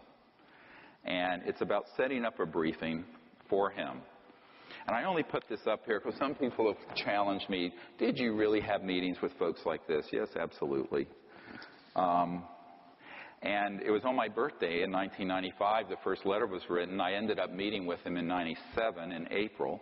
But he helped us in a number of ways prior to that, as did this Admiral Kramer, who set up my meetings at Wright-Patterson Air Force Base, the facility to which the crashed ET remains went in 1940s in Dayton, Ohio. And this meeting was another one where I was able to provide to him some very important information prior to the meeting, including a 1991 document which has not been declassified, and I will go to that one next. It's the National Reconnaissance Office document. And that document is basically a security alert. And the reason it's important is not so much for its content or on the next page, which is a warning that a group of UFO buffs were trying to penetrate the perimeter of Area 51, so it's called. Nobody calls it that, really. It's the Nellis Range. But this was generated, and you can see the date, July 1991, and take a note of the distribution list, please. And we're going to get back to that in a moment. But it's a security blue fire, which is a code name, 1991, Commander's Net, Royal Ops, Cosmic Ops. So cosmic clearance, you've heard of this? Not a myth, it's real. Magi Ops, Magi, as the majority, as the magic, M-A-J-I-C, Ops. And it goes to a whole bunch of them, Nellis Division, all these code numbers, and you get down to some really interesting things. MOC is Military Operating Center, and MOA is a Military Operating Area, and SOG is a Special Operations Team. But you get into Red Flag, Dart East, Dart South, Pahut Mesa, Sally Corridor, Groom Lake, Dreamland, Blackjack Team.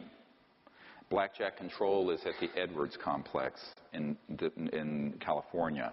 Roulette Team, Acrotech, Sea Spray, and others.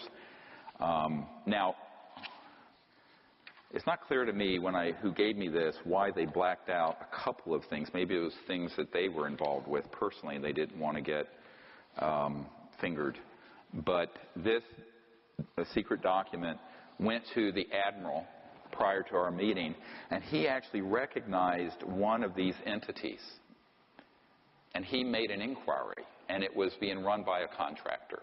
We're going to get to this next. And the contractor, one of these corporate contractors, when he called them up, he said, I'm Admiral Tom Wilson. At that time, he was head of intelligence for the Joint Chiefs of Staff. I want to be read into this project. Guess what happened? They said, sir, you don't have a need to know. Now, this is the guy who puts together the intelligence briefings for the Joint Chiefs of Staff of the United States. He was told, you don't have a need to know. And Admiral Wilson said, God damn it, if I don't have a need to know, who does? They said, sir, we cannot discuss this with you further. They hung up and blocked his line. Now, this all happened before the stand-up meeting I did where Edgar Mitchell, the sixth man to walk on the moon, and myself and my military advisor and a few other people met with the Admiral in a stand-up, what's called a stand-up briefing. I was doing the presenting. That was supposed to be 45 minutes. It went for 2 or 3 hours. He kept canceling appointments downstream. This was at the Pentagon.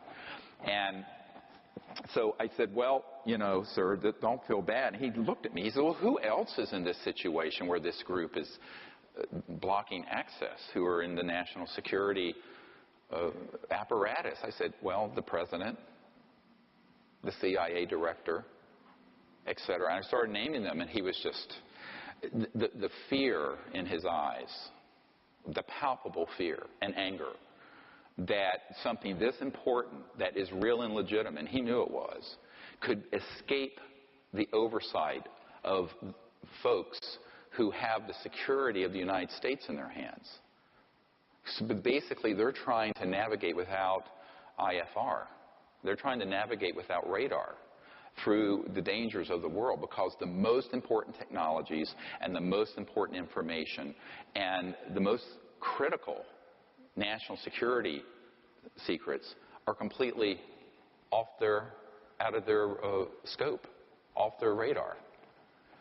And yet they're responsible for keeping America safe, and they're responsible for protecting us, and they're responsible for responding to threats.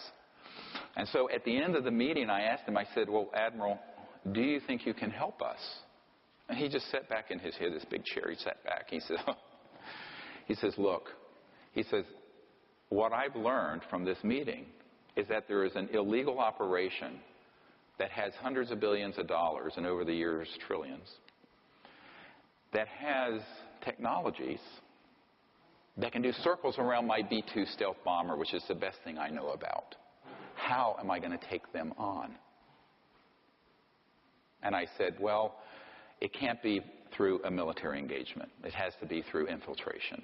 It has to be through convincing them to come. He says, I don't know how to do that. They won't give me access. And moreover, I can't take any action unless the president authorizes it.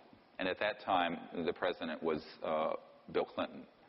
And I said, well, no, he won't do that. He says, why? He says, well, we briefed the president. And his best friend came to my home and said that if he did this, he would end up like Jack Kennedy. And I'm quoting. He says, well, there you are then. Point, set, match. And I said, well, someone's got to do it. Invariably, these people say, well, you can do it. And I learned, if you look at, there's a movie my wife and I saw this past week called Bridge of Spies, and you realize there's this attorney named Donovan in it. It's a true story based on the Gary Powers U-2 shoot down. And he was sort of the expendable guy. I'm the expendable guy. I'm the guy, it doesn't matter if they get killed. Because basically that's what Clinton's people told me. It doesn't matter if you get killed. We don't want the president to get killed. So, I mean, I know that's ugly, but it's the truth. So that's why I'm doing it. So this document, the reason it's so critical is that it actually has the action one. This is the first document on the top of the large briefing that President Obama got when he became president. And John Podesta, who was his guy who put together the Obama White House, was the man that we provided this for. Because Podesta has publicly come out, as you know, in favor of disclosure and ending secrecy. So basically it was from me to Podesta to Obama. And of course, I mean, I didn't expect Obama to be able to do anything about it, because having these project code numbers and being president doesn't give you access control. You know the difference between knowledge of something and access control.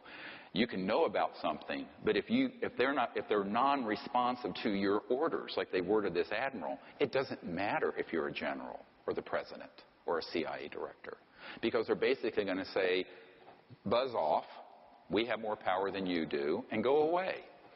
And that's how it operates. That is how it operates. This is naked, raw power. It's how it works. So this next document I want to share, unfortunately, did not come out. It's the Congressman Cox. As you know, he was SEC head secretary for W. Bush.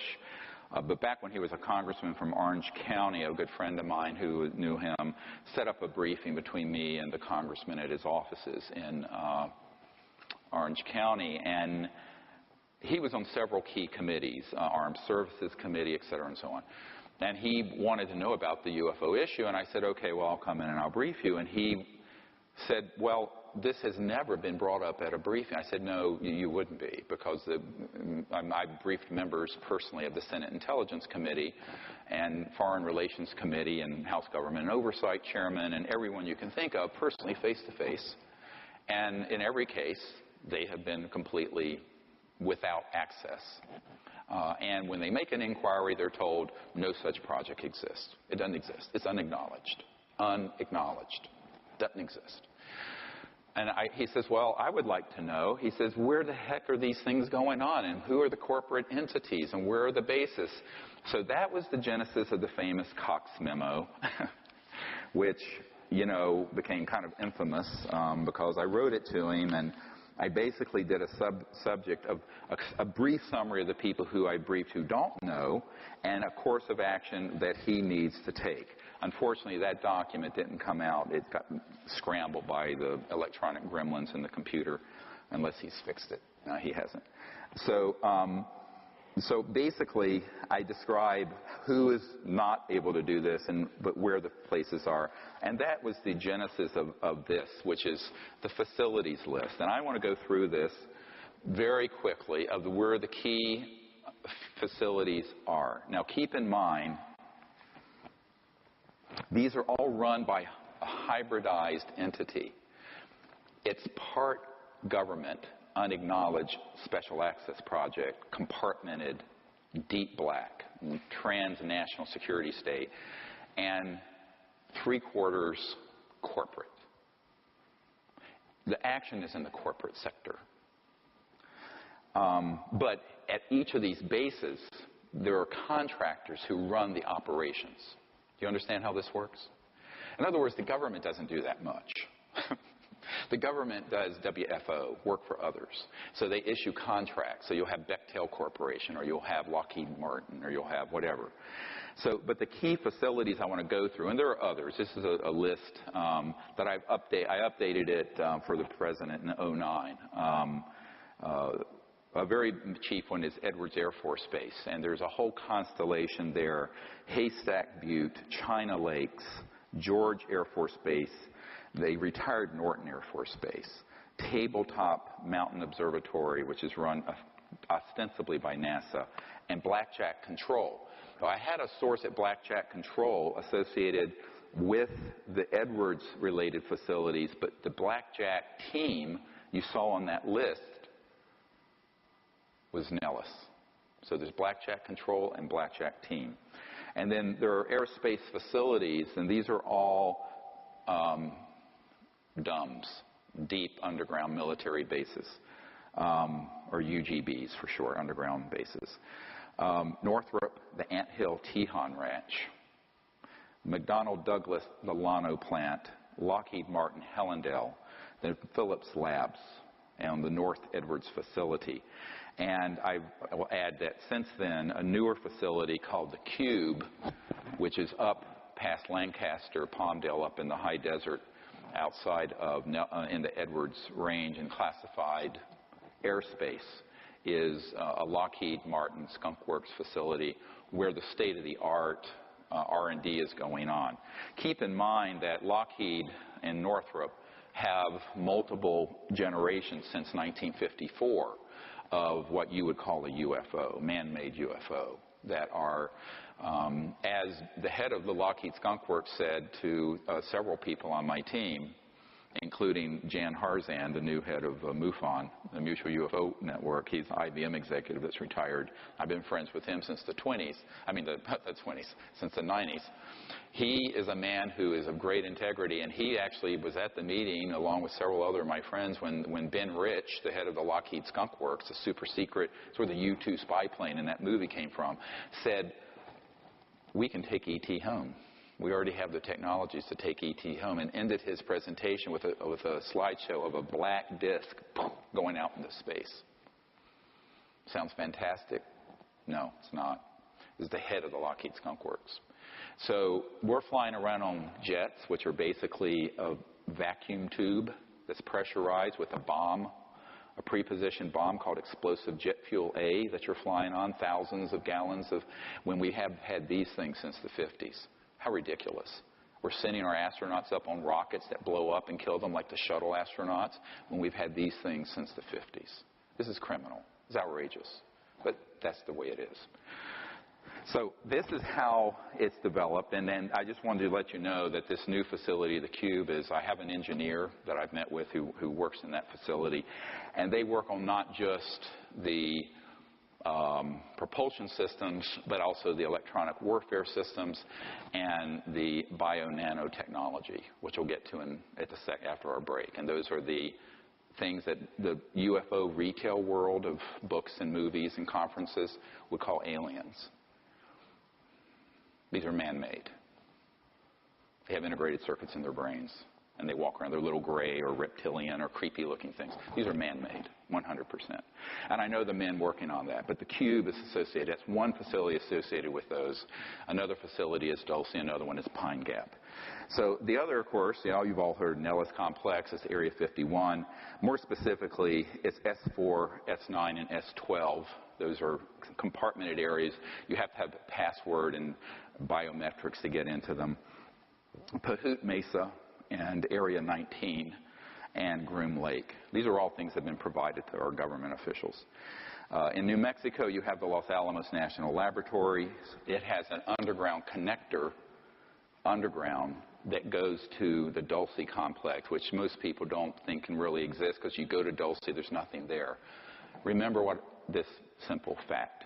Nothing critical is above the surface of the ground. It's either in space or it's underground. Everything, including White House facilities and Pentagon. Everything critical is underground.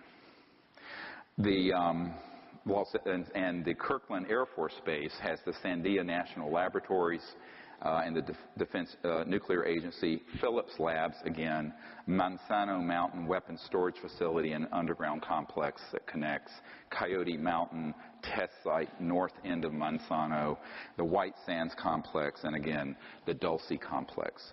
So Kirkland Air Force Base, and that's outside, of course, Albuquerque. I've been there. In Arizona, a key facility is Fort Huachuca.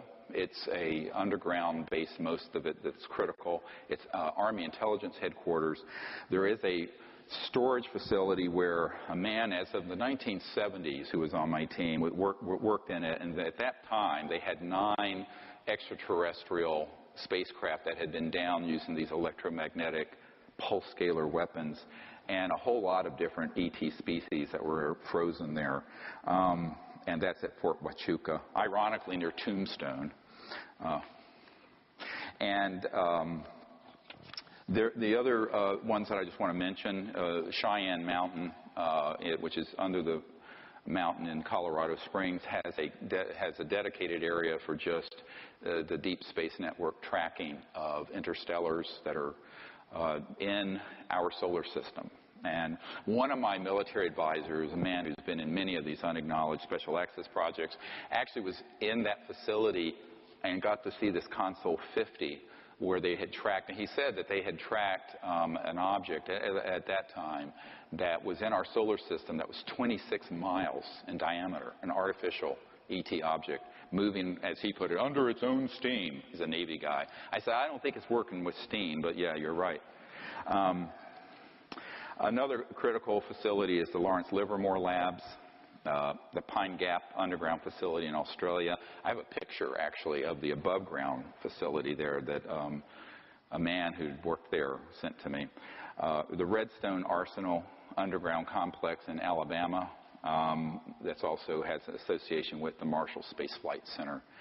And in Utah, one of the most critical, and this is the most critical one that's new, is the Dugway Proving Grounds outside of Provo. And this is classified airspace above and no access by ground. Above ground, you don't see much, and everything is underground. Richard Foch, this Naval Research Labs official, was out there with some Generation 5 or 6 or whatever night scopes doing an operation, and he looked out and he saw these objects coming out from underground that had been zipped over, and that were these massive disc and triangular shape anti-gravity objects that were ours, and some were just sitting out there watching him. And that's outside of Provo, out in the desert. So that is a very key, and that one is mostly manned by folks who are part of the Mormon corporate empire, which, if I were to rank who has what kind of say-so over policy on this, that would rank certainly ahead of the president or Congress. I won't comment further than that. This is not to make an aspersion to rank-and-file Mormons. This is how that operation works. The agencies in the U.S. government are associated with this.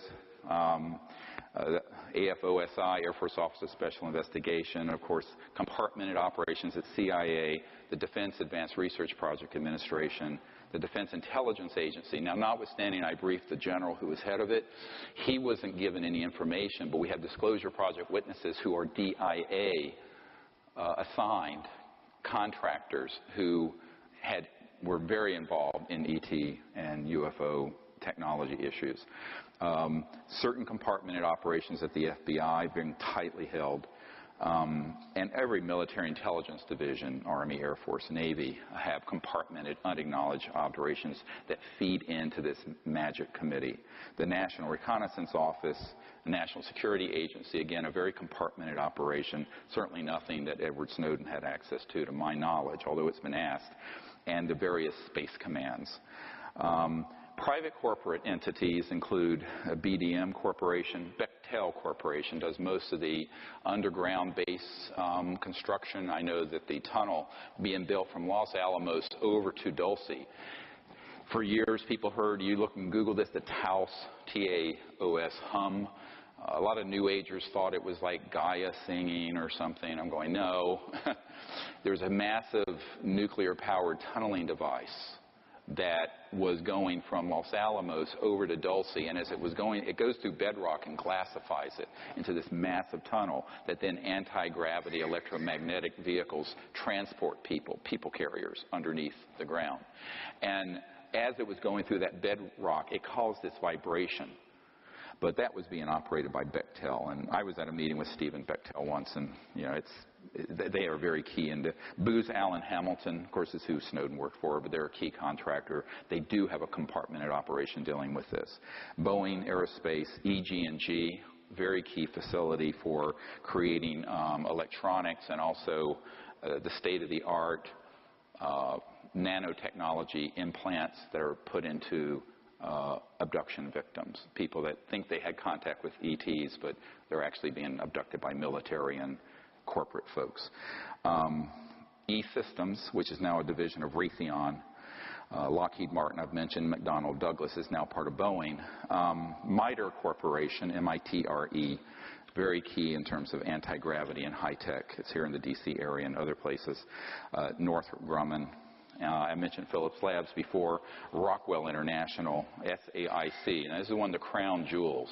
SAIC is a company, Science Applications International Corporation. Admiral Bobby Ray Inman has for years been a member of this MAGIC committee, along with Dick Cheney and Papa Bush. But the SAIC, he had been National Security Agency head. He moved from National Security head over to the board of SAIC. And in a little side story, interestingly, when I asked Senator Barry Goldwater when I was at his home some years ago, and he had run for president in '64, but he always had an interest in this, but had never been told anything. And we started comparing notes of who we knew, and he said, how can I help you? I said, well, if you could reach out to some of these people on this MAGIC committee, it'd be great. And so, we named some names. He didn't know the ones I mentioned. And then I said, well, Admiral Bobby Ray Inman. He says, oh, Bobby Ray, we've been friends for years. I said, well, get hold of him. Give him a jingle, would you? So he did. Biggest mistake of his life. He got hold of me. He says, I can't make any more phone calls like that for you. He tore me apart. He tore me a new one. But Admiral Inman, definitely a MAGIC member, as are other chief people on the SAIC. But it's compartmentalized. So, most people work on conventional things there. TRW, Village Supercomputing, Wackenhut Security, does a lot of security for MAGIC. And then there are others as well. Some of these are ones most people have never heard a lot of these corporations. They're huge, and they have enormous reach. And I think that what you have to understand is that it's certainly not limited to that list, but it feeds into a system. And most people don't even understand how it works. And I always tell people, go back and look at the interview of Denise McKenzie. Worked for SAIC. She got a job there as a sort of clerical administrative person. She was in an office. It's kind of like the mafia. You know how the mafia will have like a pizza parlor or some little shop, and they'll come in and, that's the storefront, but it's actually laundering money and they're doing their drugs and pimps through the back door. That's how this works. So she was in this office at SAIC, and it was an office, it was, running multi-million-dollar contracts for the U.S. government. And she said, what is this? There's nothing going on here. And she went to this file cabinet, and there were just all these dummied-up reports that would go back to Capitol Hill to justify the money. And when she started asking about it, they said, don't ask about this. And what she basically was told, this office receives the money. We generate false reports back to the president and to Congress. That money then passes out of this office to a black project dealing with UFOs, electronics, anti-gravity, stuff like this. So when you get to some of the accounting, I've met recently with one of the big four accounting firms. They said, yeah, this is exactly how it works. If you go to, they'll basically say, here's what we're doing. And if you try to penetrate further to actually get to a granular level of where the money is going, they'll say, well, you don't have a need to know. That's a top secret, special compartmented intelligence. And basically you have to take their word for it. So it all gets rubber stamped by the big four auditing firms. But it's very illegal. You'll remember in the film Sirius, Donald Rumsfeld, the day before 9/11, I'm not sure he knew he was being filmed, said $2.3 trillion unaccounted for. Recently I found out from a good source, it's $8.5 trillion now. So there's $8.5 trillion that have basically been embezzled, misappropriated, used without the knowledge of the Congress or the President. That's a lot of money, even for America. So that is exactly how it operates. But if you take that one little example from SAIC and multiply it through all these corporations and all these different government offices, that's how the funding mechanism works. Does that make sense to folks? So I hope that made sense to you guys. I'm going to say let's take about a 15-minute break to stretch and to have a bathroom break. And when we come back, I'm going to go back into deep knowledge of how the funding works and really what the agenda is behind the secrecy. Thank you very much. All right. So if someone up there can ask people to come have a seat, thank you. Hope you guys had to stretch your legs a little bit. I know this is a long presentation, but it needs to be.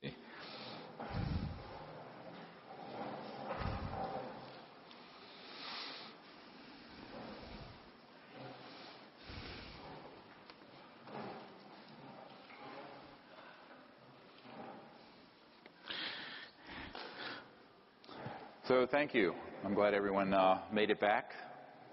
So in the next hour and 45 minutes, I want to cover enough material so that you might have a few questions at the end. You probably have a few thousand questions already.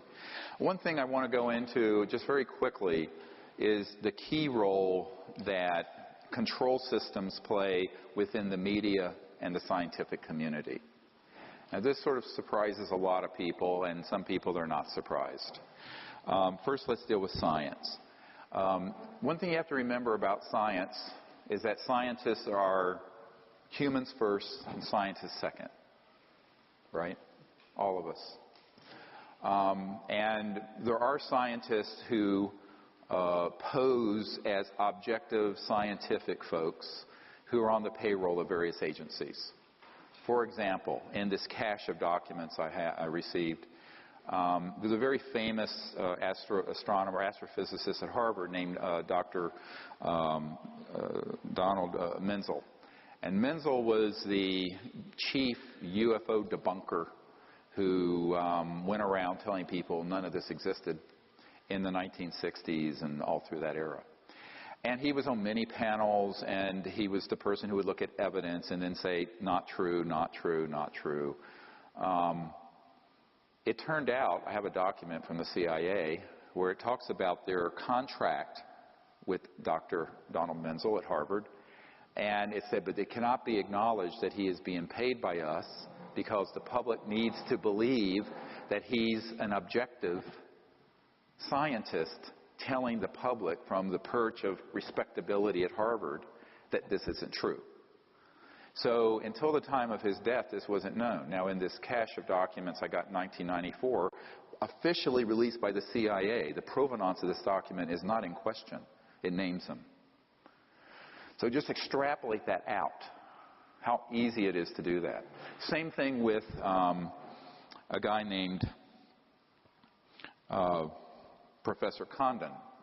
Professor Condon was the head of the Condon Committee at the University of Colorado that had a contract in 1969 to look into UFOs so that the Air Force could determine whether to close Project Blue Book or not. Project Blue Book was actually a public relations stunt, mostly, to collect information from the public because there was so much outcry from the public of sightings and things that had happened. And the public, particularly Congressman Gerald Ford at the time, was furious that they were debunking events that had happened in Michigan that his constituents said were absolutely right there, here, ET craft right here. And Dr. J. Allen Hynek, who later came clean, is also an astrophysicist, made the famous comment that it was swamp gas. And later, of course, he said, we knew it wasn't swamp gas. We knew it was ET craft. And he left Project Blue Book as their chief consultant and started the Center for UFO Studies there in Chicago. But Professor Condon, around this time, was asked to head up an objective scientific committee to look into whether there was any veracity to UFOs. There was a lot of publicity around it. And like all government committees, it's always, when they form a committee, they already have it, it's a done deal. It's just window dressing. So he headed up this committee, a lot of scientific people, and Dr. Robert Wood, a Cornell PhD, worked for McDonnell Douglas, now part of Boeing. And actually, Dr. Wood, who is one of our Disclosure Project witnesses, told me, and it's in his very lengthy testimony I have. You have to understand I have hundreds of hours of this kind of testimony on videotape. When he was working for McDonnell Douglas, old man McDonald himself asked him to look into UFOs and gather evidence. And so he began to do this. And he discovered a number of things. That A, they were real. B, they were interplanetary. C, they were using a type of gravity-controlled propulsion. And D, most interestingly, in many of the things that he looked into, he found that the ETs had electronic devices that were what I call technology-assisted consciousness and consciousness-assisted technologies, meaning that there was a trans-dimensional nexus between the electronics of these communication devices. I mean, you know, this goes at the speed of light. It's just junk, really. It's 1800s technology, and, you know, it's the Morse code. No offense, Apple. But they had technologies that interfaced seamlessly with electronics that would pick up directed intended thought, and which is absolutely true. And actually, the founder of Facebook, Zuckerberg, started talking about a thought switch to interface with computers. I don't know if he's been reading my material, but anyway, I started writing about that in 1990, 1991. And when Dr. Wood saw my comprehensive assessment of the UFO subject, which was written in 91, it got kind of moved through the agency and the aerospace community. And I was just starting this project, very obscure at that time, just this country doctor in North Carolina rattling around in an ER. And it made its way over to McDonnell Douglas, and I got this phone call from Dr. Wood, and he said, "You have no idea how right you are. How do you know this?" I said, "Well, I've had contact, and it's quite obvious. I mean, if you're any thinking person, you're not dealing with electronics that are at the speed of light, or travel that's the speed of light. It's too slow. Because some of these are from other galaxies, like the picture we have of that one ET that's from Andromeda, 2.5 million light years from here. You know, they're not getting here at the speed of light. It'd take 2.5 million years to get here." So he said, "Well, I really want to meet with you at some point." So we kept in this relationship, and he eventually told me that when he was doing this work for McDonnell Douglas in the 60s, that he was put on the Condon Committee because they thought, because he was a very prestigious aerospace guy at a major aerospace company, that he would go along with the debunking whitewash of the Condon Committee. And Dr. Wood was someone who started bringing in boatloads of evidence. And it was turning the committee to the fact, no, these are absolutely real. So Professor Condon went to Old Man McDonald, head of McDonnell Douglas Aerospace, and said, you fire that son of a bitch so I get him off this committee. And Mr. McDonald said, no, I'm not going to fire him. He's a very good man. But he was thrown off the Condon committee. But he didn't lose his job. But McDonald stood by him. And that's an absolutely true story. And it came out in this cache of documents from the CIA, my God, in '94, that Professor Condon and that committee, some of the key people, were on the payroll of the CIA. And it's in black and white. It's an uncontested document. University of Colorado Boulder, prestigious aerospace guy. And he was carrying water and doing the bidding of the intelligence community, all the time masquerading as an objective scientist. So this is why, I have said, like Seth Shostak and those people who are with SETI, the Search for Extraterrestrial Intelligence, they are either the stupidest people in the world or they're on the payroll of somebody to lie to the public. You cannot be that stupid, given the dispositive evidence we put out there. And I actually debated on Voice of America, the head of the SETI project, Seth Shostak, and I had my disclosure project witnesses there. We basically cleaned his clock because the evidence is so dispositive and overwhelming if you go through our material archive. But this happens all the time. So if you just extrapolate that, those couple of examples throughout the professorial class and scientific class, that's how it's done. Now, in some cases, it's done not for payment so much as to protect your own reputation. For example, there was a guy named Carl Sagan. Everybody know who he is? Cosmos series and all that. He actually was on the payroll of the intelligence community. And what happened is that Carl Sagan, there were some improprieties in his PhD thesis, which led to the intelligence community reaching out to him. And they basically said, you're going to tell the public what we're going to tell you to tell the public. Or you're going to be washing the floors at Cornell. You're not going to be a professor. And a good friend of his, two of his friends, George Fennell, who co-founded the Extrasolar Planetary Society and founded the Allegheny Observatory outside Pittsburgh, who's on my team. James Mullaney, who is a very eminent astronomer who was the editor of Sky Telescope magazine and Astronomy magazine, confirmed to me that this happened to Carl Sagan. And one of them told me that he aged 30 years in a month because he had to sell his soul to the devil. And so he went from someone looking into UFOs, and actually it said some positive things about their reality, to being a chief debunker of them.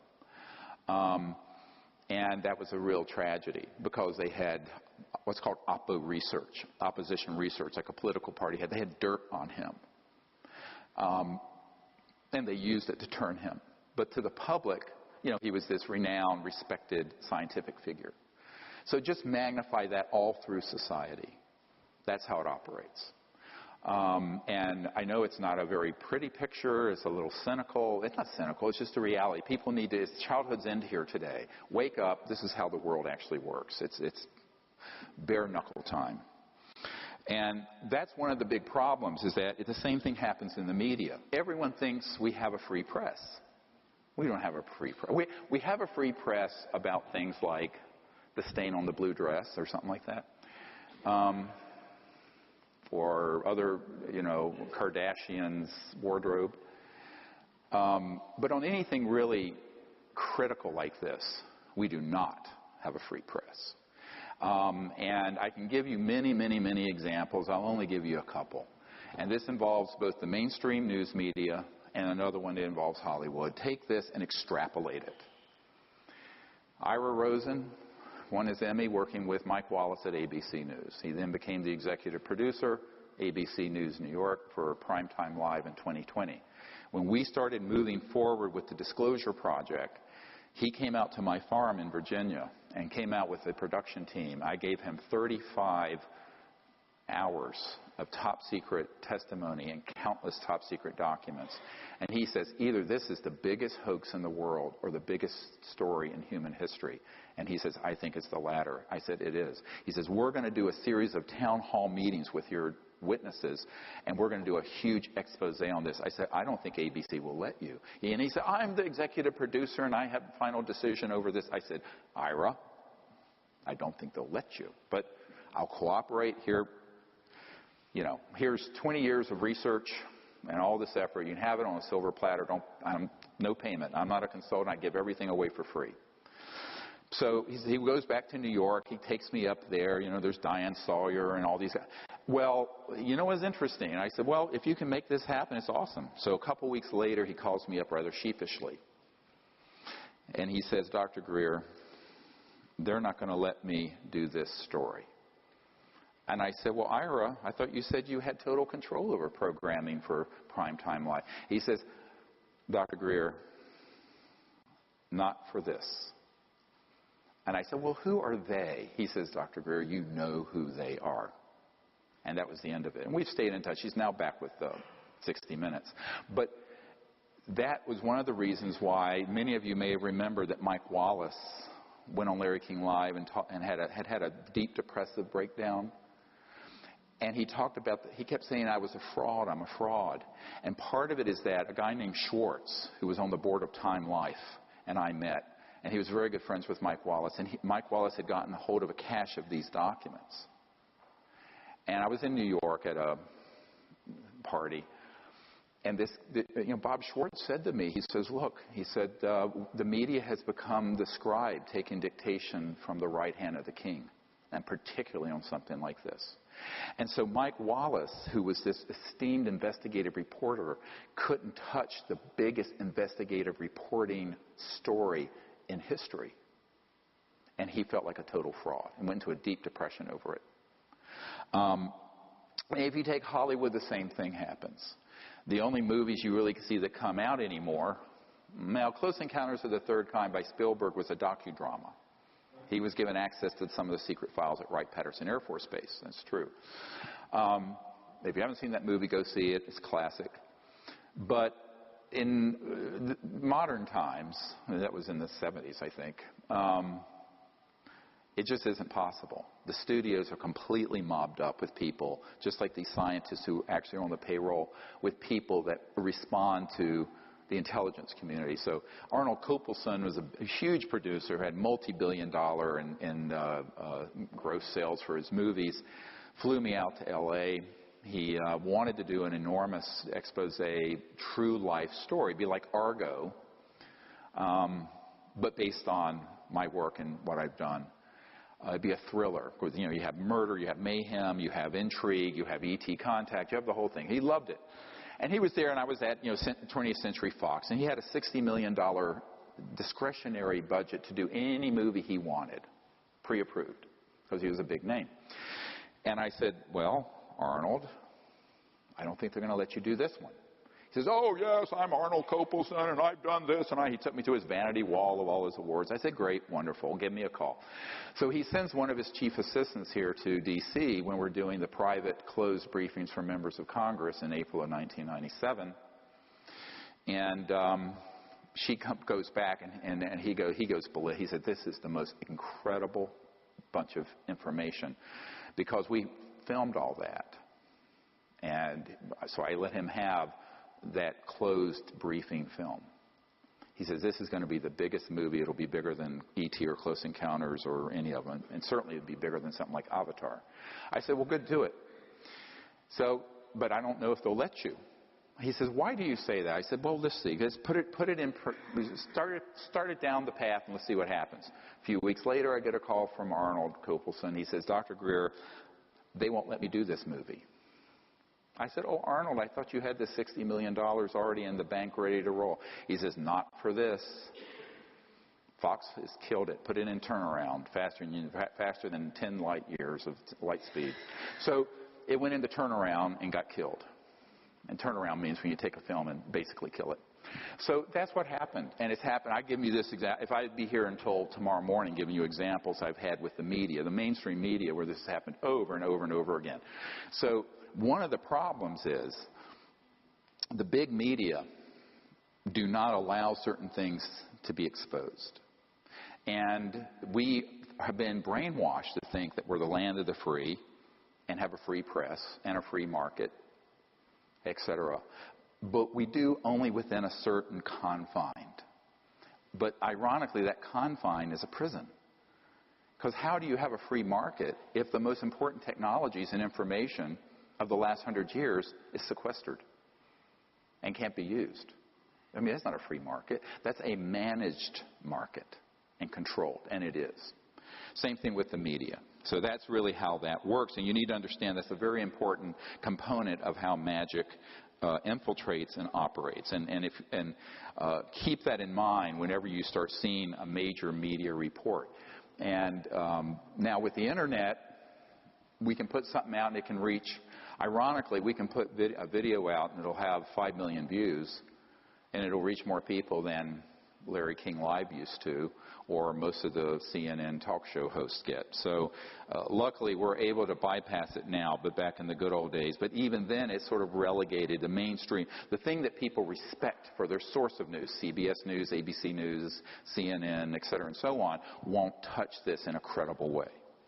And if they start to, and believe me, there have been many initiatives from the Wall Street Journal approached me, wanted to do a huge story, gets killed, gets killed, gets killed. So there are operatives that are embedded in the corporate, the integrated corporations of all of these media holding companies. And it will not make it out. And that has been my experience to date. I'd love to be surprised. Now, that then brings into the question of what about the rest of the sectors? And someone at the break brought up this question of funding. Because I mentioned towards the end, well, there's $8.5 trillion now that's unaccounted for. Trillion. Not billion, trillion. A trillion is 1,000 billion. So in other words, it's a lot of money. And unfortunately, it isn't as obvious as it seems. And this is where, take the children out of the room. Here's how this actually works. So you have, I mentioned, the sort of storefront with the military-industrial unacknowledged special access projects. And that's, you can kind of steal, several $billion very easily that way.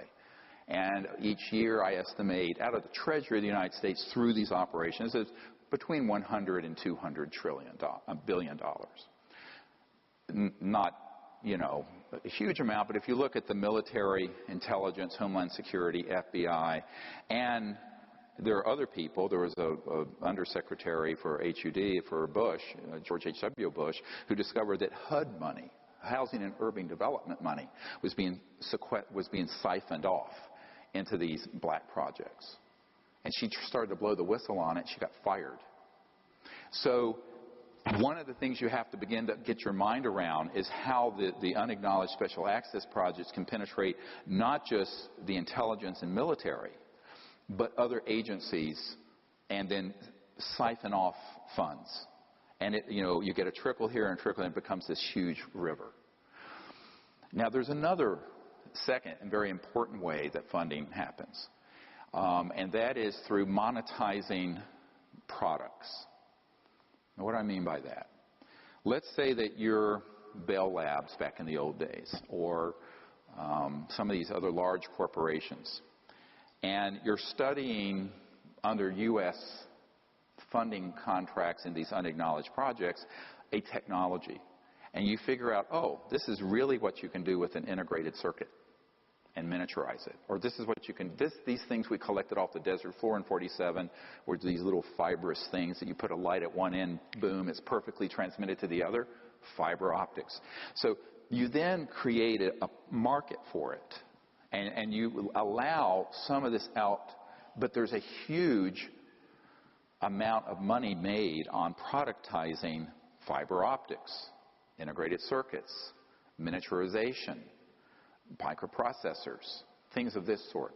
So there are spin-offs, and those spin-offs make an enormous amount of money for those companies, even though we, the taxpayers, paid for the R&D, and those folks really didn't invent it.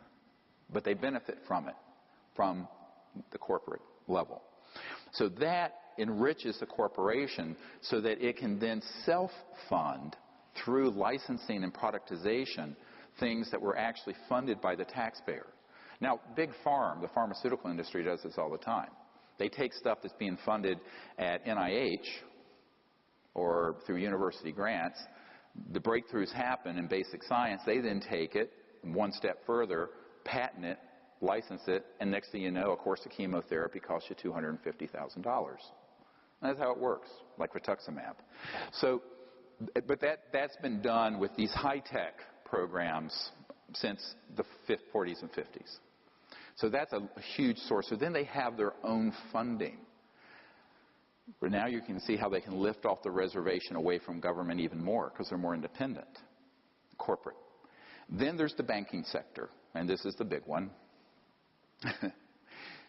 You know, the Federal Reserve Board basically just invents money out of thin air. When we had the financial crisis a few years ago, in the mainstream Wall Street Journal, you know, it was admitted they basically injected $17 trillion into the banking sector. Trillion.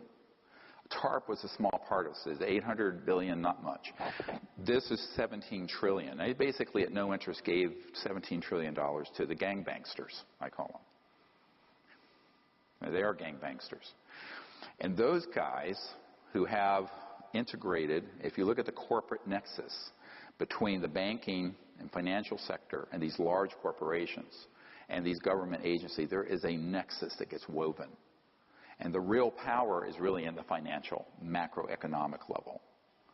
And they basically can fund whatever and whoever they want and can move money around virtually with impunity. They're too big to fail. And at this point, there's a joke that if you think they're being regulated, this is a joke. So the gangbanksters have learned how to use that system. And they have investments and interest and startups, you know, whether it's the Blackstone Group or the Carlyle Group and this, you know, private banking at J.P. Morgan Chase and with this and that and the other thing. And so there's this whole labyrinthine system that involves the banking sector. And then there are covert parts of the banking sector. I'll tell you a story of a man who, back when I was working on this and they made another run after I said no to the head of Army Intelligence when they wanted to buy my silence with $2 billion in slush fund money. I was taken to the Wrigley Mansion in Phoenix one night, and it was a late night meeting, maybe 10, 11 o'clock, and there was a whole group of people. It was like a conference for boardroom in this mansion.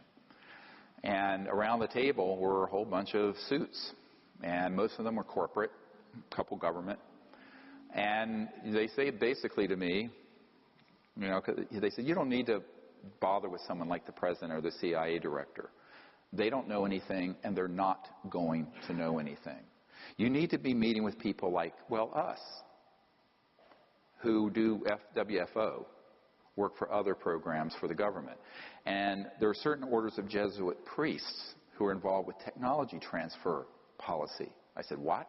I thought they were on drugs. And it turned out every word they said was true. And I was just listening. Be an interesting movie, wouldn't it? Anyone has cojones to do it. Then they started, this one guy pulled me aside. And he said, you know, we've checked you out. You're a doctor. You have good credit, good income.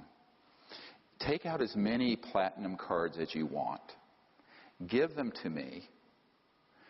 We will then zero out the account balances every month. So you can spend several $1 million a month, and we'll just zero it out. Now, you put me under sodium penalty. This actually happened. And I said, well, then you would own me, wouldn't you, Jim? He says, oh, don't look at it that way. We're here trying to help you. I said, no, you would own me. This is fraud, banking fraud. And he says, no, well, you know, just look at it as a friendly hand helping you out. I mean, it's friendly, you know. Devil with forked tongue. And then he started to explain. He says, you know, there are a lot of creative ways where we can get money when we need to. And this guy headed up some folks who do the backup computers for the banking system. And these are big supercomputers. And basically, when you have trillions of dollars daily going back and forth in currency exchange and transactions, there's an odd amount left over that's less than a penny, or less than a euro, or less than a yen. That gets dropped into a black fund account. And it's a lot of money. It adds up on a daily. If you take 365 days in a year, you've got a lot of money from that. It becomes billions, tens of billions. So you have the black budget, unacknowledged projects. You have the corruption and fraud within the government system. You have the productization, monetization of things that we're paying for the study that they then monetize, like integrated circuits and cell phones and fiber optics. Then you have the banking corruption. And then you have the pièce de résistance. And the one that is the most disturbing, and that's drug trade. So the worldwide drug trade is cash and carry, bigger than oil. And when I first heard this from an attorney who was representing a man's family whose husband, a Marine colonel, was murdered because he saw them offloading drugs at a military base in California, I thought this was a bridge too far. I did not actually believe it. And this attorney, a very, very credible guy, Harvard Law, was representing the family to get them to exhume the body because the death was deemed a suicide. And the family knew the man had been murdered because of what he saw, because he had told one family member what he saw. And he was at the wrong place at the wrong time in a restricted landing area, in a restricted facility, where one of our aircraft was offloading a large amount of drugs that would then be sent out through various drug cartels and whatnot. And they killed him because of what he saw. Made it look like a suicide. And I filed that away as data point 1. Then I had another data point come in of a woman who owned a 5,000-acre sheep ranch in South Dakota, of all places.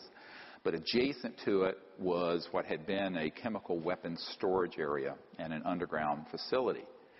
And she had enough resources that she had her own people go out with night scopes and found that there were ARVs, so-called alien reproduction, these man-made anti-gravity things going in and out of this facility, wee hours of the morning.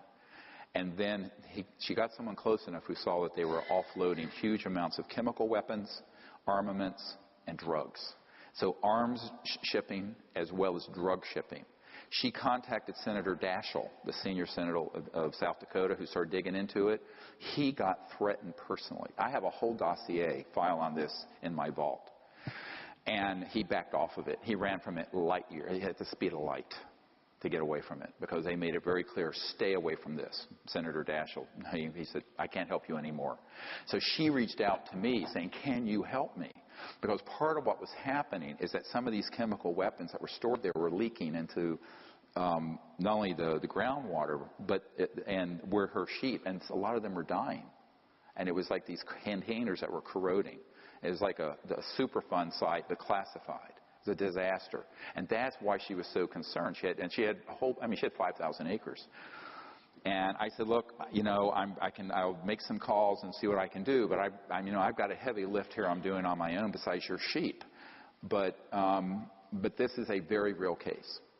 Then, on the day after I met with and briefed the head of intelligence for the Joint Chiefs of Staff, I got a cryptic invitation from two men. My wife and I call them Mr. Allen 1 and Mr. Allen 2. So not their name. It was our code name. I don't want to talk about who they actually are until they're deceased. I can confirm they're deceased. And they invited me over to this condo in Crystal City near National Airport, which turned out was the home of a former congressman who was sort of a consigliere and sort of advisor to George H.W. Bush. And in the room with him was a burly man who was a Science Applications International Corporation executive who was living virtually in retirement exile in France, who had come in for the meeting.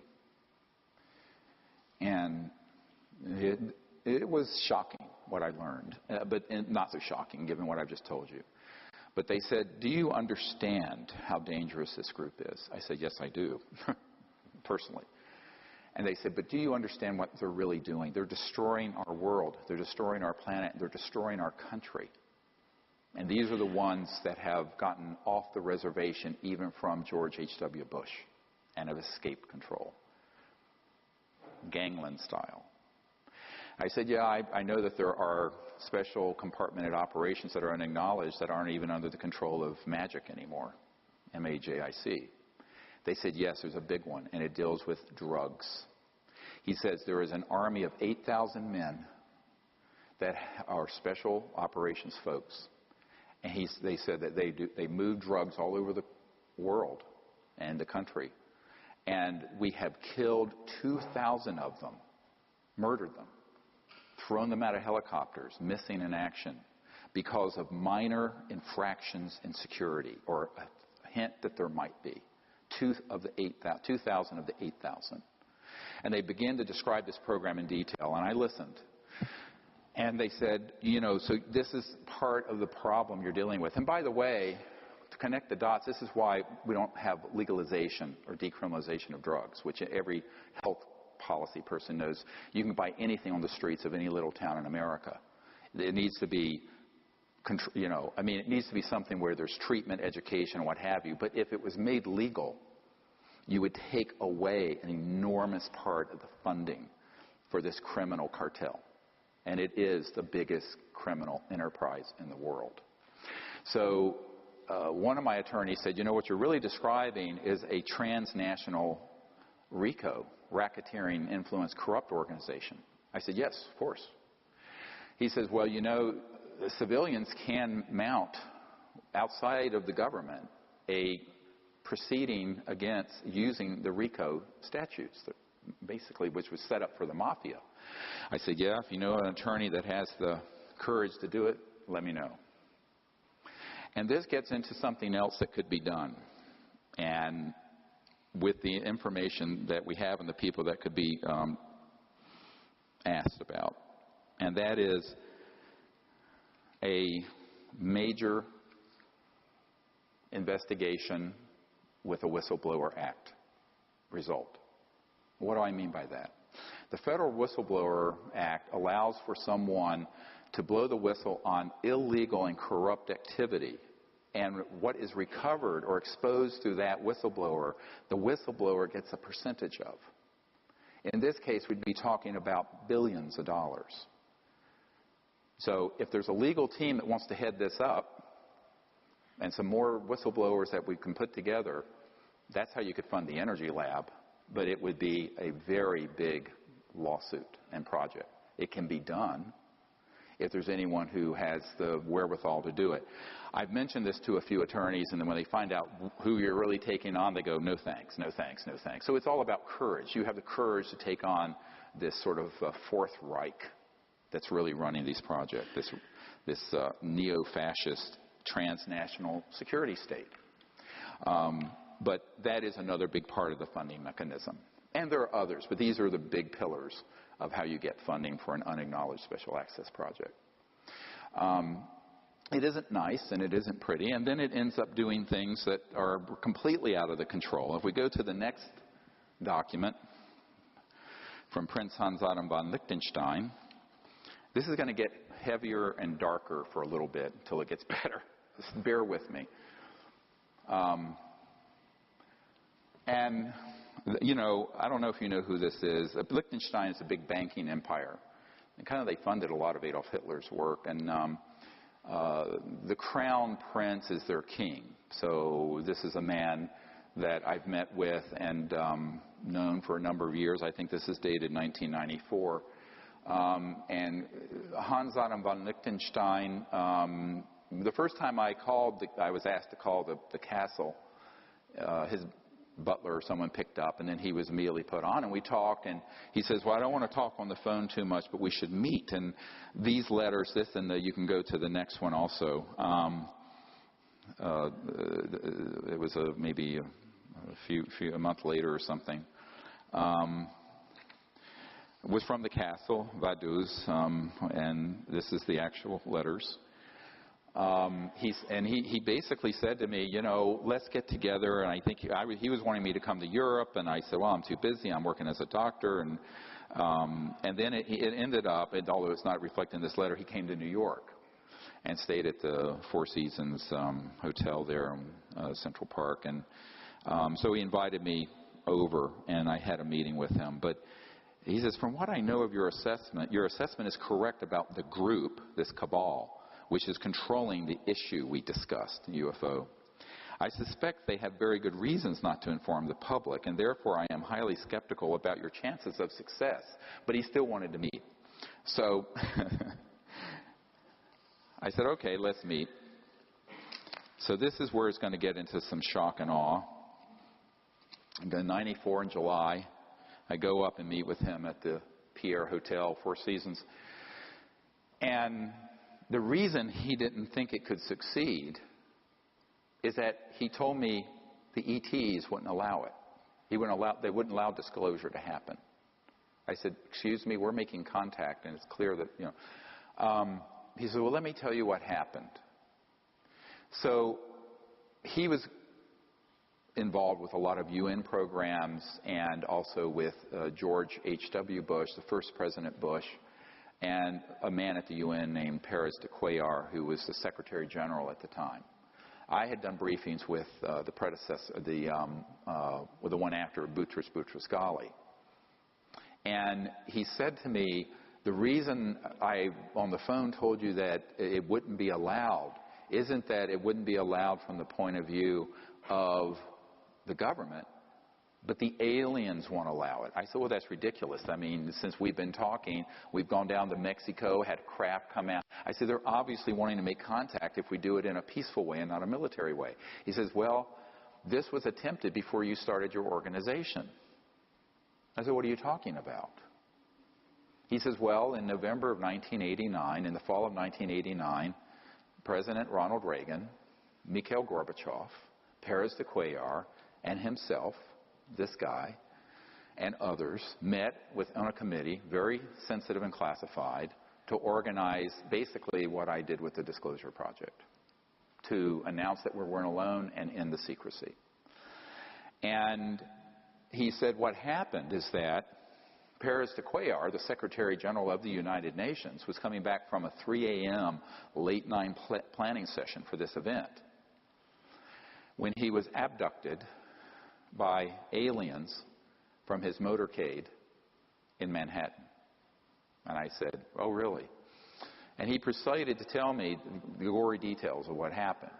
So Perez de Cuellar was taken somehow out of the motorcade onto an ET craft where he was threatened by the ETs and told, if you disclose this information, we will abduct every world leader involved, including the President of the United States. Now, this is from a person who was at the table for this planning session. To my ears, now to you. And I went, oh, come on, really? And he said, yeah, it blew up like an atomic bomb in the Bush White House. Subsequently, I found out that up at Kennebunkport, there were all these UFOs zipping around when Bush was up there out on a cigarette boat. And they didn't realize they were ours. So now we're getting into false flag 101, up to and including being able to deceive members of MAGIC. And it took me a long time to get to the bottom of this mystery. Now, people like Bud Hopkins thought it was a real abduction case. And I looked into it, and I found out that if you go back to the Roswell event, there was a red-headed sergeant who was the badass guy who threatened to kill everyone, all those ranchers who saw this thing crash. His son became a part of MAGIC security, this renegade group, this splinter group, who was involved with abductions and stopping leaks within MAGIC itself. He then went and was in the security detail that night and set up the electronics for this electronic warfare abduction of aliens. It was all a hoax. It wasn't ET at all. It was 100% military ops. And so we're going to get into this in a moment, how these operate. And so Paris de Cuellar, of course, not knowing about that end of the classified world, and I would say Papa Bush neither, thought it was actually ET. And it blew up, as I said, like an atomic bomb in the Bush White House. And Gorbachev, they pulled the plug on the plans to do disclosure and end secrecy in 1989 at the end of the Cold War. And I think it's strange that in January of 90, 2 months later, it's when I had a contact event at my house in North Carolina with an ET and that said basically, pick up what you've dropped. Do this, what you left and behind as a teenager. Pick this up again. Someone's got to pick this up. But maybe that's a coincidence. But Paris de Cuellar thought that that was an actual alien abduction. And I said, well, with Your Highness, with all due respect, there are technologies that would facilitate this kind of deception. And the military term, so you know it, is a false INW, or a deceptive INW, indication and warning. And it's basically like the Gulf of Tonkin event in Vietnam. You basically exaggerate or hoax an event that then manipulates policymakers. So this was the ultimate takedown of official disclosure, which was about to happen in 1989. Got it? 26 years ago, November 1989. So here we are in 2015, and it took a lot to piece all this together, and I began to look into what the electronics were with this and what kind of technologies they might have. And one bit of insight that the prince had, he said, so he told me that the reason he was funding the abduction groups is that he was convinced that there was an existential threat from outer space. That's been the Sub Rosa plan since the 56. And that he wanted people to hate the aliens enough to pay the blood and treasure of World War III. And he also wanted it to be eschatological, where it would result in the end of the world, so that Christ would return and the good folks would go up in a flying saucer, I guess, with Christ. Now, this is what he was telling me. I'm just listening. And I'm going, whoa, this is like, woohoo. And he was completely convinced that this is what needed to happen. This sort of end of the world eschatology is the study of the end of the world event, and that's why he was putting so much money in and providing so much funding to Mack and David Jacobs and Bud Hopkins and all this. And he told me, he says, I'm going to stop funding John Mack because he's become too positive about contact, and I only want to fund people who are going to put things out there that scare people and make them hate the aliens. He said this. So I went, oh boy. Now this is connecting a dot that all of you better listen to very carefully. It's the last thing you learn today. And that is that there is an overarching agenda that was hatched in the 50s. Remember that psychological warfare document and its value?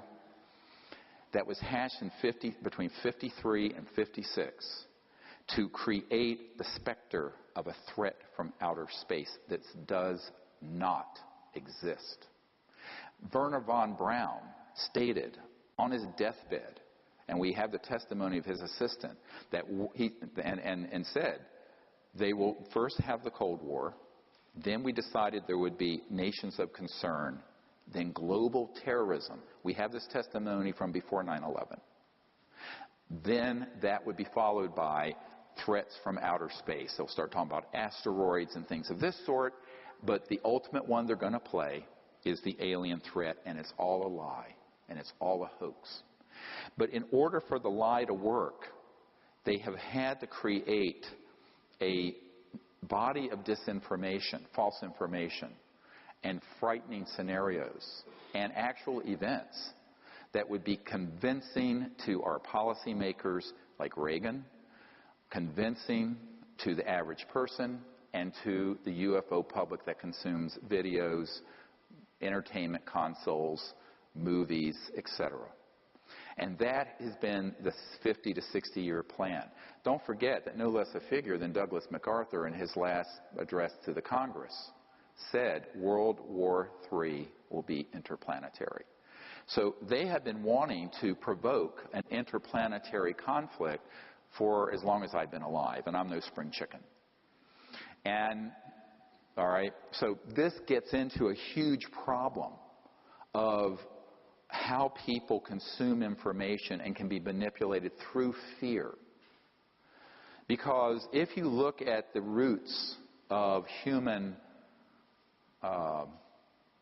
warfare, the early days, and even today, it's people abducting a tribe's women, raping them, abusing them sexually, etc., and so on. This is all stuff that they are simulating and saying that the ETs are doing through these abduction scenarios. It is 100% being done by military special operations that are this paramilitary force. And this is the deep end of the pond. Now, when I discovered this back in 1994, now this is 21 years on, I was told by someone in the intelligence community, don't talk about that, because that's what's really dangerous for you. And it's also what will discredit you, and it will also cause them to hate you the most, because you're defanging their whole war plan. The next big war is not terrorism. It's interstellar. And if you expose that it's a hoax, it takes all the steam out of their plan. I said, yes, but if we don't, we're cooked, because there's no way you can have war that's interstellar and survive it. It'd be worse than mutual assured destruction, because the technologies are 1,000 times worse than a hydrogen bomb. So I said, look, we're going to have to figure out how to deal with this. And the only way I know how to do it is put the sunlight in there and let people know what the truth is. So a man came along. If we go to the next slide. And you probably have seen this. It's up on our website. When we first put it up, it had over 600,000 views. The next day, the intelligence community went in and said there were 6,000 views.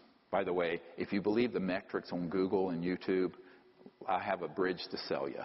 It's all can be manipulated because it moves you down the search engines. So when this hit, within a couple of days, had 600,000 views. This man, William Pollock, his name is pronounced Powlick, was a man, very good man, who gave me an interview only to be released posthumously after he died. And not long, a few years ago, I got a letter from his wife, significant other, I guess. They weren't technically married, with a death certificate and a letter giving me permission. And he had passed away. And I have a lot of these, and I honor my word about keeping a confidence. So what happened is that he gave me this interview, and in it, he talks about the development of RF radio frequency chip implants back in the 70s and 80s. And when he was developed, it was totally an accidental thing that happened. He was with a company that developed it. He then got called into the CIA, and they started doing special programs for the CIA to develop it. And at a certain point, Siemens in Silicon Valley manufactured 2 billion of them, with a B, of these RF chips. And the way they work, they can be so miniaturized, you could eat something with it. It has a radio free, and it can transmit not only where you are, but the really advanced ones have a neurophone capability to control thought and behavior. Very sinister stuff. So you can actually do a lot of psychological warfare with these RF frequency chips. Now that was the early stages in the 70s and 80s. Now you figure, 40 years later, they're more and more and more and more sophisticated. And as I've watched the whole UFO subculture sort of get involved with this whole fascination with abductions and implants, I went, yeah, but EG&G is one of the plants is on the edge of the Area 51. They're the ones manufacturing the implants that you're taking out of these abduction victims. Absolutely. They're not coming from outer space. They don't need that. If you're interstellar, you're transdimensional. If you're transdimensional, you don't need an RF frequency plant chip to track anybody, because their technologies are way beyond that. I said, this is human, 100%. And you better wake up. And so Powlett gave us this interview, and it was one of a dozen data points that I began to accumulate. And then, not many years ago, I get a document, the next one, which is chilling. It's never been shown. It's from the Strategic Studies Institute, think tank. And it's dated 1995. And it was talking about all kinds of global security strategies. And, you know, you can look at it yourself. Cult-programmed graduates, blah, blah, blah, who will be expected to participate in contrived UFO abduction scenarios. Listen carefully. Oh, we need the next one up. Strategic Studies Institute. Is it? I can't see the screen. Is it up? All right. So I loathe reading to people but this I will. And number 2, create a global UFO cult, which will involve, this is what needs to be done in order to actuate this false flag operation, that will involve the abduction of citizens so as to foster an illusion that this Earth is facing an extraterrestrial invasion. UFO abductees of preference will have an experience in computer technologies, since that expertise will be required in future technocratic RMA scenarios. Use of experimental drugs, holographic projection capabilities, directed energy technologies, I'll get into that in a moment, induced auditory input. These are the neurophones I mentioned that Werner von Braun said the most dangerous thing is the neurophone, non-local things that can be done to make people think they're having an experience when they're not. Input experimental aircraft, well, that's just a euphemism for man-made UFOs, and special effects costuming and stagecraft, among other things, will be used to persuade the abductees of the reality of their circumstances. Official denials regarding these events will employ reverse psychology to ensure that all such denials are taken as official confirmation of an imminent and or ongoing extraterrestrial invasion. This is the next page.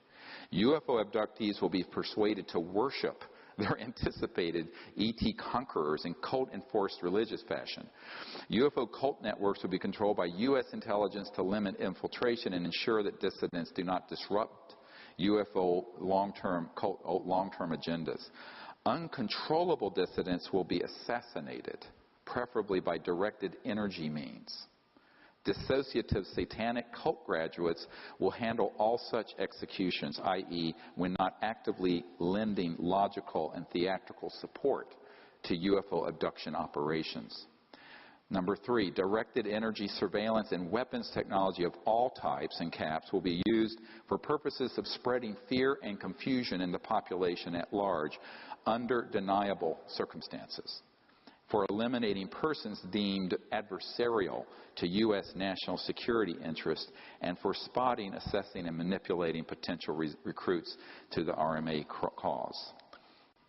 Neurocybernetics and other psychotechnologies will be used to sow confusion and hypochondria in the population. The symptoms and effects produced by these and other directed energy technologies will parallel the effects produced by various microbes, viruses, and chemical imbalances, thus compelling a large segment of society to seek medical intervention, which in turn will be a basis for their being used for medical experimentation under voluntary circumstances.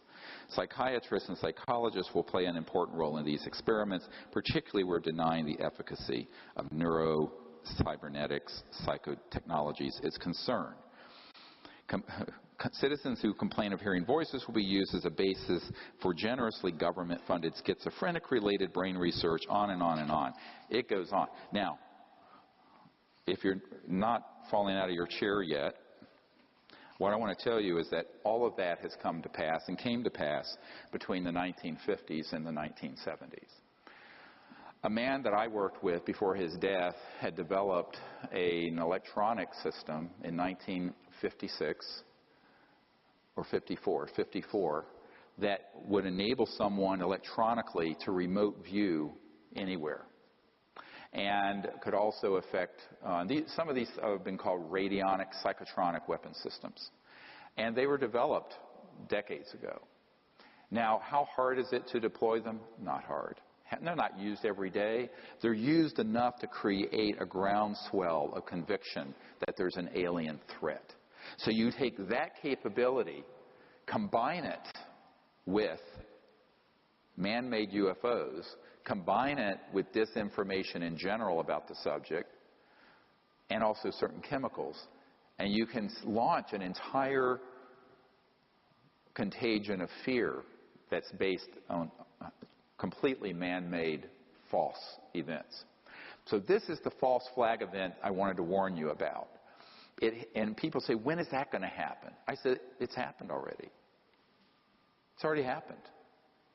The media, the film industry, any UFO conference you go to is going to be filled unwittingly, usually, not always unwittingly, but usually with information that is this kind of disinformation designed to create an us versus them dynamic of an alien threat. And the reason for it is that that is the only way to grow the military-industrial complex. You know, Leon Panetta, the CIA director and then Secretary of Defense, but when he was CIA director, said, you know, we're spending $110 billion a year chasing down 70 al-Qaeda members in Afghanistan. Ridiculous. And in order to sustain the level of expenditures and grow the military-industrial intelligence laboratory financial complex, you got to have another enemy. And as terrible as the terrorism threat is, and it's real, it's nothing compared to what they could do, like in the movie Independence Day, where they stage an attack using man-made anti-gravs that look very ET, with this kind of technology, that there is a threat or an attack on Earth. So, heads up, Wernher von Braun, on his deathbed, warned that this would happen and it would be hoaxed. We've had so many people. I have met with one man, I can't get him to come forward, and then another, and then another, and then another, who spoke of, in the early days, they used, I know this sounds terrible, but he was a little guy, and he was so short, and they basically did like you would in a movie, suit and head and mat to make him look like an alien. And there would be military choppers nearby, but he would be on one of these flying discs, man-made, and go in and with a chemical canister and some electronics, abduct people. And he says, oh yeah, I was on an abduction squad. It was way back, I think in the 60s. They've gotten better, and I say better, and they've become more efficient because over the decades they've developed little creatures that look like an ET. They may look gray or like a reptile or this, and they kind of walk like this. They have this robotic, weird walk, and if you look at I saw the video that Stan Romanek had of the one that came into his house, that basically a film company bought up and black shelved. Nobody has seen this. I was at his home. And the one that came into his house was exactly one of these so-called gray-like creatures. And the way it moved was this very robotic. It was so obvious that it was a biomachine. And if you go into the brain, it is physical. It has a biological component, but it's laced, the neural cortex is laced with integrated circuits. And it's completely under control of these military operatives. But he thought it was an alien. I said, well, it was an alien, but not an ET. So I used the word alien, which has a very xenophobic ring, to connote the man-made ones, and the ETs are the ones that are interstellar. The aliens that are man-made are ones that are completely under the control of these paramilitary operations. And the stagecraft, if you use the language of this Strategic Studies Institute document, is so good that it would fool anyone. The president, the CIA, you could abduct, and they did. They abducted Paris de Cuellar out of his limousine using this stuff, and he thought it was E.T. And that's why they killed the initial plan to end secrecy at the end of the Cold War. Gorbachev was on board, Reagan was on board, Paris de Cuellar, head of the UN, Prince of Liechtenstein was involved, etc., and so on. Killed it. Now we're getting, this I know is where everyone's going, can this man have lost his mind? Every word I'm telling you is true. This is the heart of the secrecy. How do you convince people there's another species to hate? Now, they actually took this from the playbook of Adolf Hitler. The way they conditioned the population. How'd you get a very, I mean, in the 20s, in the early part of the 20th century, Germany was the apex of culture, erudition, progressivity, intellectual pursuits, etc., and so on. How do you get that population to devolve into this horrific community that could engage in the Holocaust and World War II, the way that happened? Psychological warfare. So the psychological warfare masters that were involved with the German attempt at Nazism got pulled into the OSS, thence that became the CIA, and they reside today within this unacknowledged transnational, deep national security state. So that's exactly the problem we're facing. It isn't pretty. Yeah, I've tried to summarize it in these 3 or 4 hours as best as I can, but it's the truth. Now, as Gloria Steinem said, the truth will set you free, but first it might piss you off.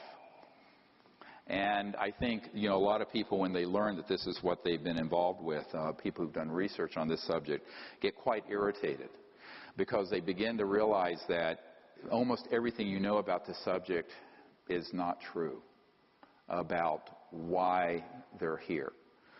Now, what I've learned is being head of the CE5, global CE5 effort. Let's go to the next one. It's a very interesting thing that came out not long ago. It's from the Daily Mail in the UK. But it was an article about this new electronic warfare system. And I actually talked about this 20-some years ago. But they're just now bringing it out. And it's kind of almost like Star Trek, but it's something you can put up that basically knocks out all electronic communication. The next, you have the next one? And it just gives you the idea that if this is being reported in the regular media, or even tabloid media, this is at least 30 to 40 years old. This.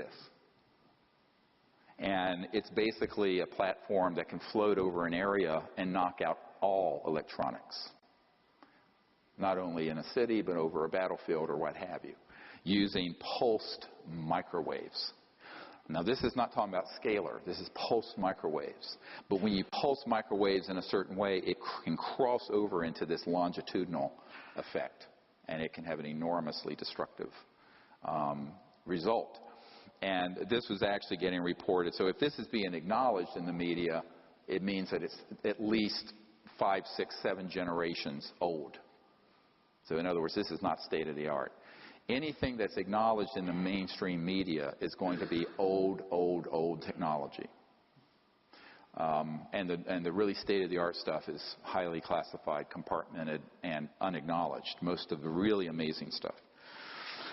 So this brings us to how do we get out of this conundrum? And if you put up the next one. I just want to share this. I shared this in my London presentation last month, or in September. And this is the French initiative. And you see the date on it. This is by far, we're about to release all of this with a report on the internet, a document ever generated by a government on this subject. Urgent, 16 January 2007. The French government had decided to reach out to us to make peaceful contact with the ETs and bypass this entire unacknowledged world of cloak and dagger nonsense. And so through a series of meetings that happened over 3 or 4 years, This Dr. Moran and his people, a very senior guy, admiral and PhD scientist, also a medical doctor with the Ministry of Defense. This is an official Ministry of Defense letter to me and a few other people about this project. And what they wanted to do was to have the protocols established. And with this document came an entire separate attachment that had all the research and equipment that would be needed to do a friendly diplomatic contact with these civilizations in France. And so we cooperated with that. This was something that was not talked about until September. And I referred to it some years ago. Those of you may remember, I talked about a major G7 country whose Ministry of Defense was reaching out to us to make peaceful contact. This is it. You know, I'm speaking of it now because that government left. It was Sarkozy, the President Sarkozy. And enough time has passed that I feel like I can talk about it without too many ruffled feathers. There's still going to be ruffled feathers with this. But importantly, what you have to look at with this document, and it's basically an explanation. If you look at the translation, we had expected to do an event sooner and it kept getting delayed. And the delay was because of, as it says, politics. And there were people interfering with this attempt to go out and have a team of folks with the air support, security support, and have, like in Close Encounters of the Third Kind, a contact, a landing, or a near contact event under the official auspices of the Ministry of Defense of France. Now, when we started going back and forth with this communication, of course, everything I do is monitored in real time. The French ambassador to the United States got a very nasty phone call from our intelligence community and saying, "What the hell do you think you're doing?" And they really cussed him out. And he said, "Look, we're doing this, so we're a sovereign country." And basically what was said back to him was, don't do it anywhere near U.S. assets or U.S. airspace or U.S. territory or you'll be in big trouble. And the French got very irritated by this. They said, we'll be completely within France and it's none of your business. So obviously there are elements within MAGIC in France who have run interference to interfere with this process. Every major country have elements. And so it's very political. It becomes very, very thorny. But the very fact that senior people in the Ministry of Defense of a major G7 country, group of 7, major economic country, would, and a nuclear power, would reach out to make peaceful contact using the Close Encounters of the Fifth Kind initiative is by far the most historic thing. And that's why this document, I think, is the most important document ever written, because it's not classified. I only kept it private because I didn't want to burn bridges to the government that was there. And it did involve all the way up to the President of France, this effort. We actually ended up going, I believe it was in 2010 or 2011, and did a CE5 event that actually had enormous results. And their military had cordoned off the airspace, directed, and we had a 2,200-acre estate in Brittany. And there were ET craft tracked going overhead at over 200,000 kilometers an hour, and all kinds of strange phenomenon in the field where we were, which the admiral was there. Now, no one knew that's who he was. This ended up being a demonstration event for the Ministry of Defense people, and it was directed by me. And the cover story was that it was a Sea City expedition for a weekend. So see, if you sometimes come on these expeditions, there may be other folks there, huh? Get it? Nobody knew who he was. He was just a nice gentleman in a plaid shirt. But I mean, that's how these things have to happen. I mean, it wasn't my place to expose who he was. But they were very happy with the results and have learned a lot. And we're continuing to teach them about the concepts of non-locality and consciousness, remote viewing, coherent thought sequencing, electronic interface with thought that the ETs have, how to set up the correct philosophy and conditions for contact, on and on and on. And this is really the core of course, why I founded this organization, was to move us away from the brink of war into a time of interplanetary peace and universal peace. But at the same time, we have to understand that an operation like this isn't going on in a vacuum in outer space. It's going on within a world that's enormously dysfunctional, particularly with these national security issues and these sort of spy versus spy groups who interfere. And there was enormous interference between 2007 and 2010 trying to stop that process. And it continues to go on. I mean, it turns out there are people who are key involved with the liaison who are actually moles from magic who are there to disrupt events. Infiltrators. So this is what happens. I mean, this is welcome to my life. But, that should be of no surprise to anyone. And it was certainly no surprise to me. But ultimately, the fact that there would be a major initiative like this from a government like France for peaceful purposes as opposed to a warfare or militaristic purposes is a very positive development. Because I had a lucid dream years ago before I started these projects. And I'm part Cherokee and I have a lot of lucid dreams of the future. Met my wife that way. And we were in the future and we were at White Sands where the first atomic bomb went off. And there was a beautiful event happening. And the U.S. Air Force and government had moved off this dime of either denial or suppression or hoaxing and trying to create this false flag World War III conflict that's completely a hoax. And had decided, yes, we need to pick this other path and make peaceful contact. And a massive government-sanctioned CE-5 was happening, broad daylight. And this beautiful silver seamless object descended in a bed of a blue sky, landed, and an ancient elder, E.T., came out of it. And this was all broadcast live. The whole world saw it. Now, that was before I founded CSETI and the Disclosure Project and all this. And I was maybe in my early 20s when I had that dream, and I'm 60 now. So, it's a potential future. But I do believe it's a potential future. And the way it's going to become a real future is for all of us to do that. Because guess what? You know who the leaders are on this? You guys. Not the president, not the Congress. Disclosure, contact, all of that first has to be the people. We, the people. It's going to happen by us banding together, making contact, being enlightened about what we're doing, not going out there with ray guns, but doing it for the purpose of an open relationship that's peaceful and enduring between our planet and these other planets. That is the only possible outcome anyway. The other outcome, any conflict, I don't care with any ET civilization, would be the complete destruction of their planet and ours. It would be much worse than a massive global thermonuclear war exchange. So there is no possible future except a peaceful one.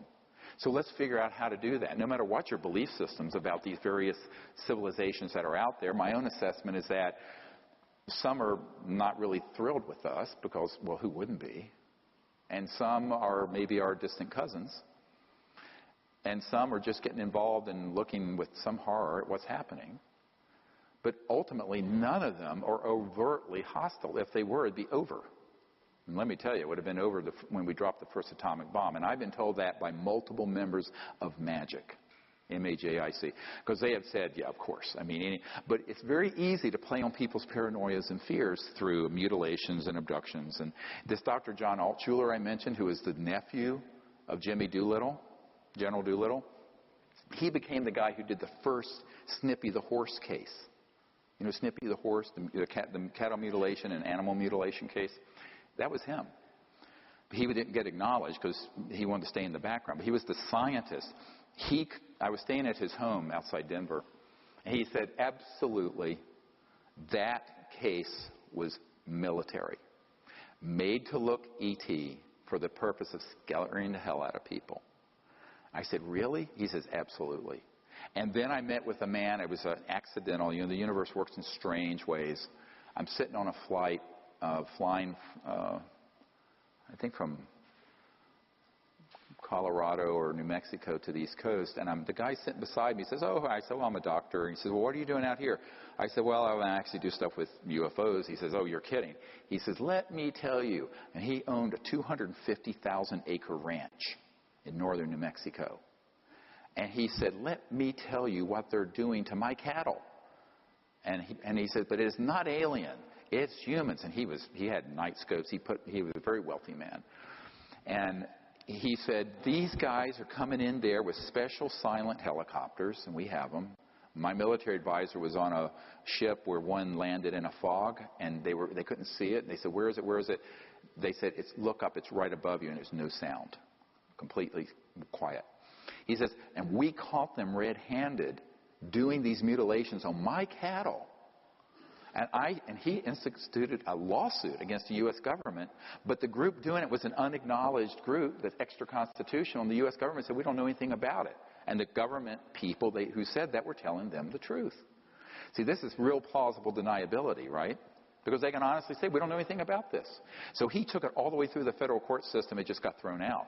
Even though he had dispositive evidence, human paramilitary and U.S. military assets were doing it.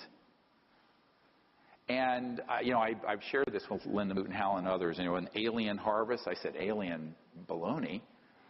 This is being done by people who want to scare the hell out of the public. It's part of this psychological warfare that was launched in 1953. But there's another reason for it. They're getting raw materials that they do take from that. It's hard to do it underground. Take them to underground bases, which become culture media for the programmed life forms, the man-made ETs I'm talking about. We don't have time to go into what these nanotechnological things are, but let me just say cloning. Dolly the sheep wasn't the first cloned creature. So with the right electromagnetic pulse, it's very easy to clone a human or an ET or take tissue from one, but you need some kind of biological medium. And that's what the cattle mutilations provide, and the other animal mutilations provide the biological medium for these experiments in the development of man-made fake ETs. And by the way, there was an intelligence official who kept calling Stan Romanek, telling him when he had that creature come into his kitchen and said, Stan, it's one of the fake ones. And he didn't know what it meant. I went out there with a MUFON investigator who investigates abductions. I said, yeah, it's a fake one. And he says, what do you mean? I said, I've been talking about this for 20 years. The literature is replete with the military involvement in these abductions. It's a fake one. It's man-made. It's made to look alien to scare the hell out of people, but because it puts fear out in the community. I said, it's not extraterrestrial. It's man-made. But the cattle mutilations do two things. They provide a nexus for more fear. Oh, my God, not only are they abducting people, they're mutilating. But then it creates a source of biological substrate material for the nano-biomachines that are these biologicals that look alien. And that was because they were taking them to Dulce, which was near his ranch. Same thing at Pine Gap. I have a science physicist who worked at Pine Gap in Australia, and it's all subterranean, and he worked on projects. He says, we have these creatures coming off like sausages on a conveyor belt. Absolutely. And I was at a meeting in Australia a couple years ago, and the Minister of Defense for Australia was there. He didn't know anything about this stuff. We had a very interesting conversation.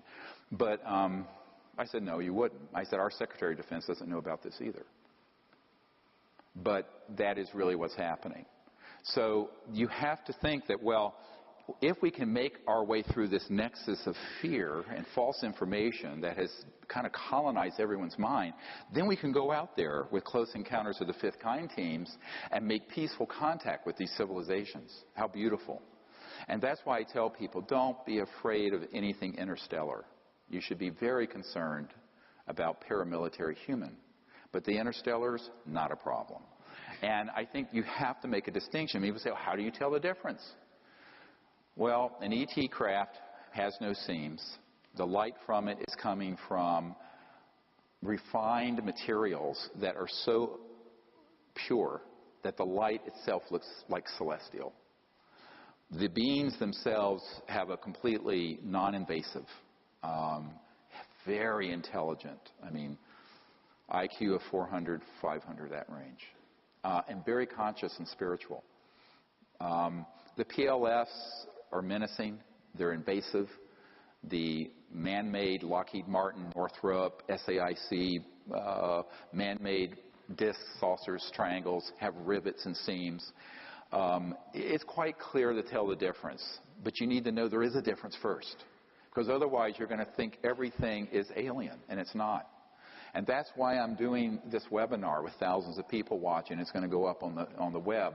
Is that the public needs to know the difference between the real and the false, and what the agenda is for the false one, and how easy it is, whether it's through a cosmic 9/11 or some other scenario, to manipulate the public into fear and get on a war footing where we then suspend our liberties, our freedoms, and spend trillions of dollars and countless lives in a concocted, hoaxed battle.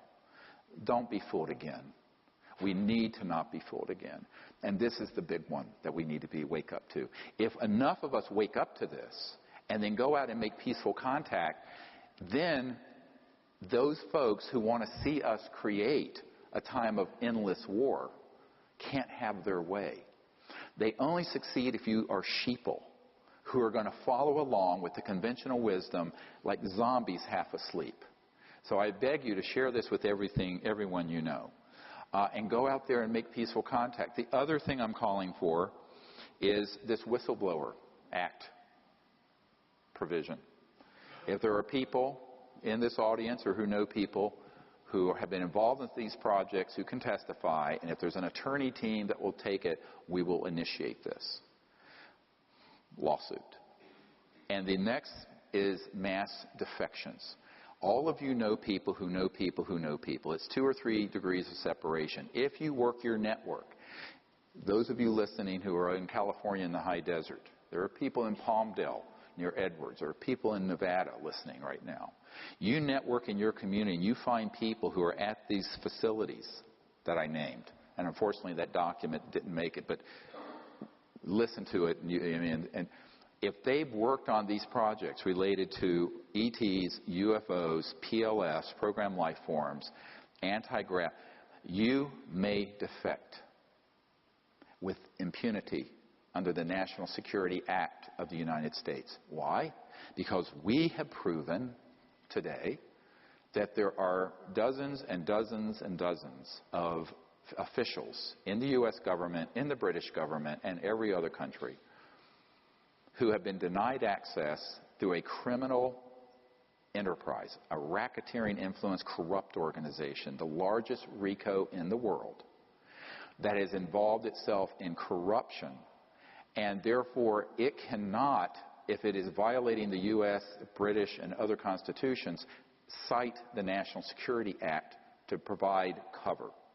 That is why on 2001, on May 9th, when we did the Disclosure Project, and I had 20-some people at the National Press Club over here, and then subsequently more than 100 that came forward in the book and videos for disclosure, none of them, even though they had top secret clearances on this issue, none of them ever got a phone call or a letter saying, be quiet.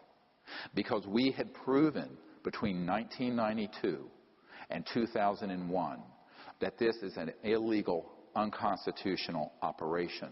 So anyone listening who has a family member, a friend, a neighbor, someone you can network who's been in those projects or are currently in those projects, contact me at our website, Sirius Disclosure, SIRIUS disclosure.com.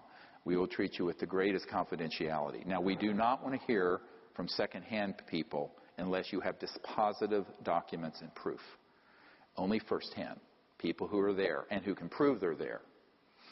So you'll have a DD-214 from the Department of Defense. You'll have badges from your corporate access. You'll have stuff that can establish it. And that's what we require. But those folks need to come forward in a next wave of disclosure and defect from this criminal enterprise. Many of you, I'm addressing you now, don't know you're in a criminal enterprise because the way compartmented intelligence works, you have a guy at this desk doesn't know what the guy next to him is doing because it's special compartmented intelligence, top secret. And that's the way it works. They're in what are called silos. But I am telling you through these documents and this testimony that the way these projects are managed, it's illegal. And if it's illegal, they cannot cite you for violating the National Security Act. Now, Snowden disclosed information that the President and Congress did know about. That's different. I'm talking about disclosing information that is not being shared with the President or Congress and are a priori illegal. So the quotidian world of top secret, the sort of everyday world of top secret, I'm not talking about that. I'm only talking about unacknowledged special access projects that deal with the anti-gravity or gravity control, new energy, ET, UFO issue. Those things are being managed in a corrupt enterprise that's illegal. So you folks can speak to anyone, provide any material, take any document, like some of these that I have that are top secret that have not been declassified. No one's going to come after you. Now, I did have an FBI guy say to me once, he says, that's a top secret document. If you share that with anyone, each time you share it, it's however many years in prison and whatever zillion-dollar fine. I said, really? Come put the bracelets on. I said, because my first call, I was back when I'd been on Larry King, my first call is going to be to Ted Koppel, who I know, and Larry King and a few other people. The headline's going to be, emergency doctor gets arrested for disclosing top secret document that confirms UFOs and that you guys killed Marilyn Monroe. You want that the headline? Come get me. And he looked at me, he said, you're crazy. I said, yeah, like a fox. I said, it's your worst nightmare. This is your worst nightmare. So that's the other part of disclosure. Don't be a lone wolf. Don't be a Bill Colby. Do it. Come together with us, with a group of people, another 5, 10, 20, 30 people deep inside the transnational security state, the deep state, and come forward. That's what I'm calling for people to do. So that's one thing we can do. The other is to each of us form our own CE5 groups. How many people here are part of a CE5 contact group somewhere? I'm just curious. Yeah, so a few of you. The rest of you need to do that. We have an app. If you go to SeriousDisclosure.com and scroll down to the second bottom half of the page, there's actually an app to train you in the remote viewing and the contact protocols. And then there's another app, a free app, that will show you who is on CE5 teams in your area. And so you can register on that, create a new email just for contact in CE5, and start going out under the stars doing this. Because here's the power of mass consciousness. Dr. John at Princeton, the Princeton Engineering Anomalies Research Lab, found that if one person put their awareness on a random number generator, they could shift the zeros to ones or the ones to zeros just through their conscious effect. That's the power of the mind. Our minds have infinite power if we tap into that. If two people do it who love each other or are united, the effect was exponential, not arithmetic. It wasn't twice as much, it was 10 times as much.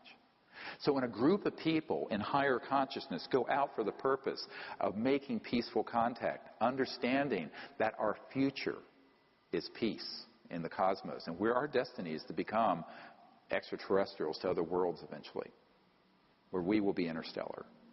If you understand that, and then if you begin to do that, don't worry about what phenomenon happens. The process of doing it itself is transformative and edifying. So please go and do that. That's another thing you can all do. Now I want to take the last few minutes to just take a few questions. We've got about 15 minutes. And anyone who has a question in the audience, if you can just yell it out and I'll repeat it so everyone can hear it. Yes, Simeon. You were one of the witnesses at the Supreme Court press club in 2013, just a few months ago. Mm-hmm. Do you think such an organization like that and those types of events help move the whole issue forward? Hearing from either members of Congress or the President? Yeah, he's asking about the hearings in front of Congress and this sort of thing. Here's the problem with that. In reality, we've already done that. We've already given the full dossier to every member of Congress. I am not sanguine that any member of Congress is going to hold a hearing on this. Even Kucinich, who ran for president in 2008, who had a sighting and a close encounter, He was outed by Shirley MacLaine, unfortunately. And I've known him for years. He became chairman of one of the subcommittees on government oversight, domestic. He wouldn't do it. Because the social opprobrium, condemnation, critical, ridicule, is so great on this subject. It's more likely that more and more people defecting and doing it through the new media and the internet would create a tidal. Now, at some point, either a contact event will happen that cannot be suppressed, or enough critical mass of people, a new wave of people defect where it just reaches critical mass. But for the President and the Congress to do it, they will only step in after we've done the very big heavy lift. So I think disclosure is in our hands. And in my opinion, in a sense, we've already done it. The majority of Americans believe we're not alone. 43% of Americans believe we're currently being visited by ETs. Two-thirds of the public believes there's intelligent life out there, and we've been historically visited. So in a sense, when I started the project, the numbers were like 20, 25%. So in a sense, we've won that issue. It's when people talk about disclosure, I say, well, in a sense, we've already done it. What hasn't happened is official disclosure. But the problem with official disclosure is that it's rare to find a politician who has the courage to make their way through the condemnation, the ridicule, or the threats. And the threats are serious. And that's why we had such great hope that Clinton, and by the way, when Lawrence was hosting, when we were doing this briefing for President Clinton and Hillary at the Rockefeller Ranch, you know who stood up and stopped it? Hillary. She said, it's too dangerous.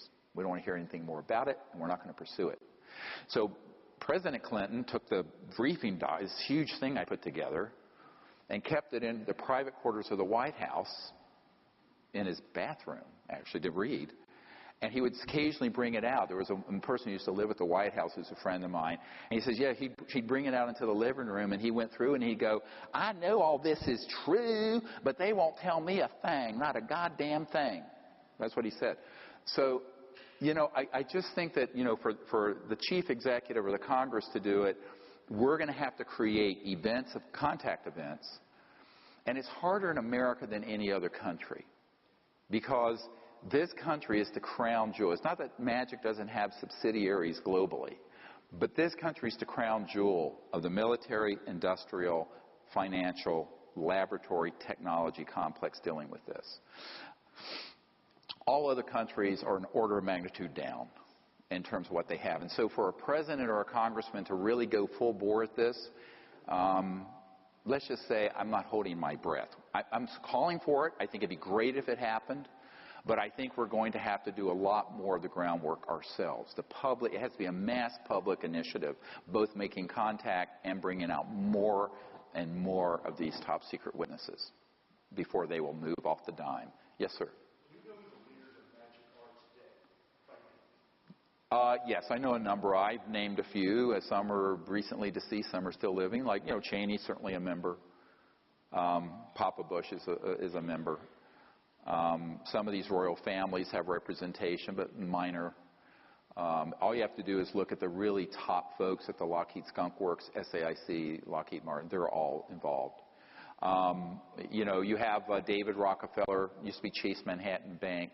That, by the way, that's why Lawrence, who was his brother, who was sort of the philosopher king of the family, he wanted disclosure and peaceful contact. David, with the banking empire, was jumping up and down on his, well, I won't say what he told me, his toes, and was furious.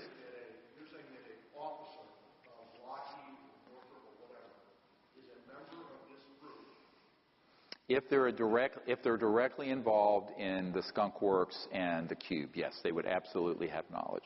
And there are people within the military and CIA. I know people at the CIA who are a member of this group.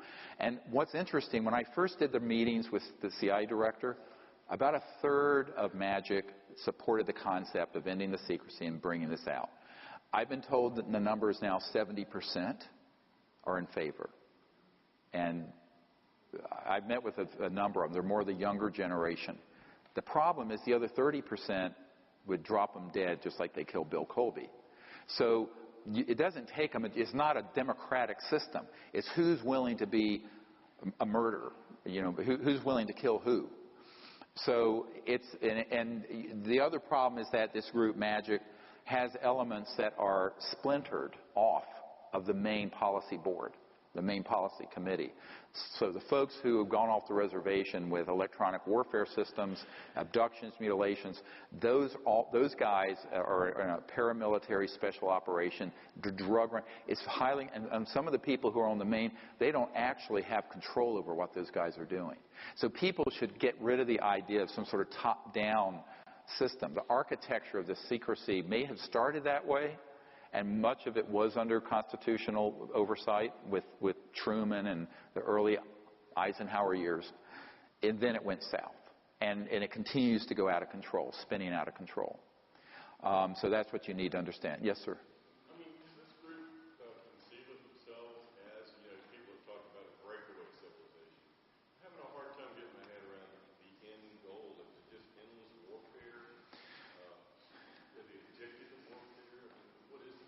Okay, there are agendas within this group that are separate and competing, and sometimes they mesh. One would be macroeconomic global control. They want the oil system, the central utility system, and it's all a macroeconomic issue for those guys. Those would be more of the real politic folks like Papa Bush. Then you have the people who I mentioned are eschatologists. They would love to see a final battle happen that would result in the end of the world so that their Messiah or their Christ or whoever would return. I mean, they're religious nuts. I mean, they make the Taliban look like liberals. Then you have an element that are sociopaths who really like endless war. They love torture. They like destruction. They're addicted to it. And I've met with some of these people. They are true psychopaths and scary characters. And then you have an agenda that has to do with the fact that they're not so much still attached to the secrecy, but they don't know how to come clean without it being the biggest scandal in the history of the United States and many other countries. Because imagine this information coming out and being confirmed, and the world learns that for 60 years we haven't needed oil or gas or coal, that there have been all these things done. I mean, one of their concerns is that it could result in so much social instability they wouldn't be able to manage it. So there's a sort of inertia to the secrecy, a momentum, and it's very hard to stop it. So those are people who are just sitting on the fence, who are placeholders, status quo holders. And a man that was good friends with W, I met with him at the University Club over here, and he was sort of his advisor on nuclear power and stuff like this. And he said, he says, I don't care if you're left, right, liberal, conservative, Democrat, Republican, when you get into that building, and we just down the road, he was pointing at the White House, you govern as a conservative. I said, what do you mean? He said, you do not want to be in charge when something this big happens and manage that change. I said, I understand what you're talking about. I had an admiral who was in charge of CONUS, who was part of, and then another guy named Admiral Harry Train, who became a member of Magic. You want names? I have a lot of names. And this guy said, well, CONUS is Continental United States Security. And he says, my job is to maintain the homeostasis of the world energy supply, just to have nothing disrupted. That's why we're in the Middle East so heavily. He says, and what you're saying is true. This should never have been kept secret. It should come out. But I just want to retire from this command and go fishing at my ranch out in, I think it was Montana or Wyoming. He says, I just want to get out of this position. So, you have to, live in their shoes for a minute. And I have a lot of compassion for that. A lot of these people have inherited this mess that got started. And this is why Senator Goldwater said to me, he said, it was a goddamn mistake then, and it's a goddamn mistake now that this was ever kept secret. I'm quoting directly. I'm sitting in his living room. And, so there are a lot of people who find themselves as placeholders, and they just don't want to disrupt the status quo. So there are different agendas for the secrecy. Some is global domination macroeconomically. Some have this quasi-religious sort of end times, final battle in space nonsense. It's almost like you get into the wackiness of science fiction, but it's real, this Dr. Strangelovian view. Some, it's all just about maintaining the status quo of how the world operates. Because imagine if every village in Africa and every place in India had a free energy device. They had electrification, refrigeration. Crops could be grown under controlled environments with zero energy cost. You would have the 2.5 billion people in China and India. Their economic output would be parity with the United States. We only have 300 million. So the U.S. and Europe only has 700 million. The rest of the world is 7 billion. Money flows to where economic prowess and power is, right? That's why America is the biggest economy. China's about to get there, but bestrides the globe. But this would change the macroeconomic thing overnight, almost overnight, certainly within a generation, 15 or 20 years. So those are folks who are looking at the reality of that kind of change and go, no, it's too big of a change. Now, that has been going on for 60 years or more. I mean, the secrecy on the energy stuff has been going on for 100. And that's what has led us to the precipice of an environmental meltdown and global injustice. And as more and more people are impoverished and a more and more elite parasitic kleptocracy has the money, this is a prescription for global revolution and upheaval and terrorism. So the more we stay on this path, the harder it's going to be. So even though the change is daunting to take on, it's still the right thing to do. And the longer we put it off, the harder it's going to be. So my advice has been, for 20 years, meeting with people in high places, do it. But it's easier said than done. Another question. Yes, ma'am. How can we help our children and the future scientists of the world, the future Texas who are growing up in this educational paradigm, who want to push and learn, and maybe they're being suppressed? What's the future of education in that? It's a great question. Yeah. How do we help our children and our educational system and get them into this new paradigm? You have to do it yourself. The system will take too long to catch up. It'll eventually get there.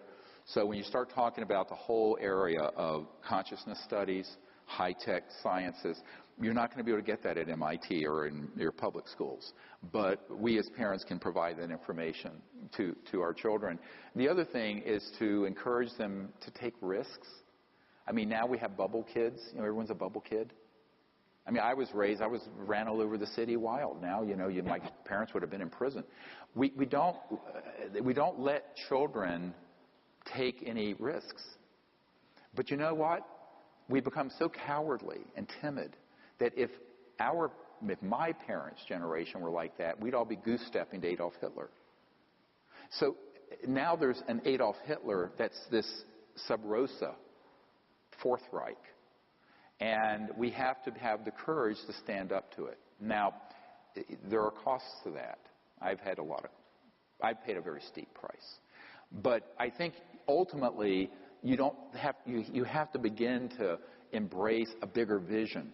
So I'd say the first thing with our children is that it has to be a vision of being interested in something greater than themselves or their own aggrandizement or the next selfie. So it is a spiritual value where the concern is for the future of our planet, the helping of others, and doing things even at great risk to yourself, or ridicule and estrangement from your peers, that you're going to do it because it's the right thing to do. Now that's a fundamental spiritual foundation. And based on that, then you can take on the new energy issue or the contact or whatever it is. But so long as you're looking around and concerned what other people are thinking about you, which is how most people are. I'm sort of an outlier that way. I really don't care. From fourth grade, I decided I don't care what anyone thinks of me. But I'm sort of an outlier that way. But I think that's really important, this sort of independent sense of investigating truth and willing to speak the truth and stay on your path, even if there's social condemnation, ridicule, whatever it is. And that's moral character. To me, that's moral character. And that's one of the things that needs to be taught, because just having the information about the technologies or contact isn't enough. There's this deeper moral character that we need to inculcate in our children and in our culture. I remember being chewed out by one of my ER doctor colleagues because I was late getting in one because a truck flipped over on the mountain.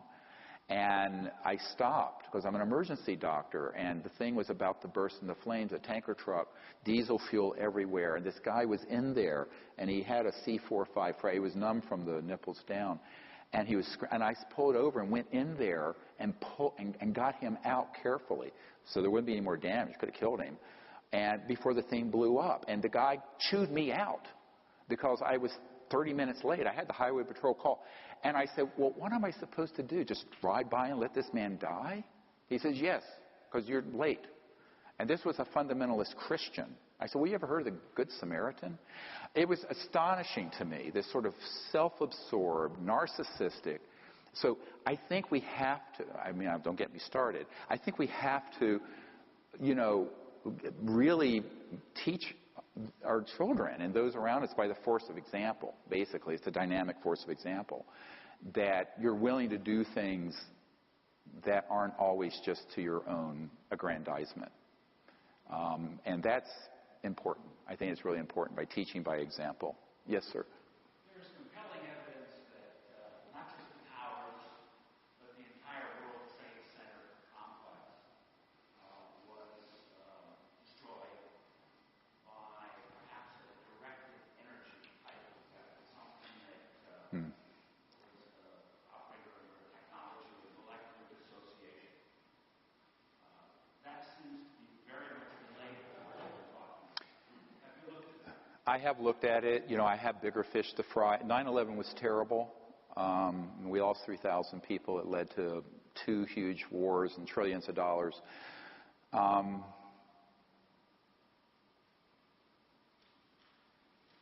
will tell you this. I'm not going to get into specifics.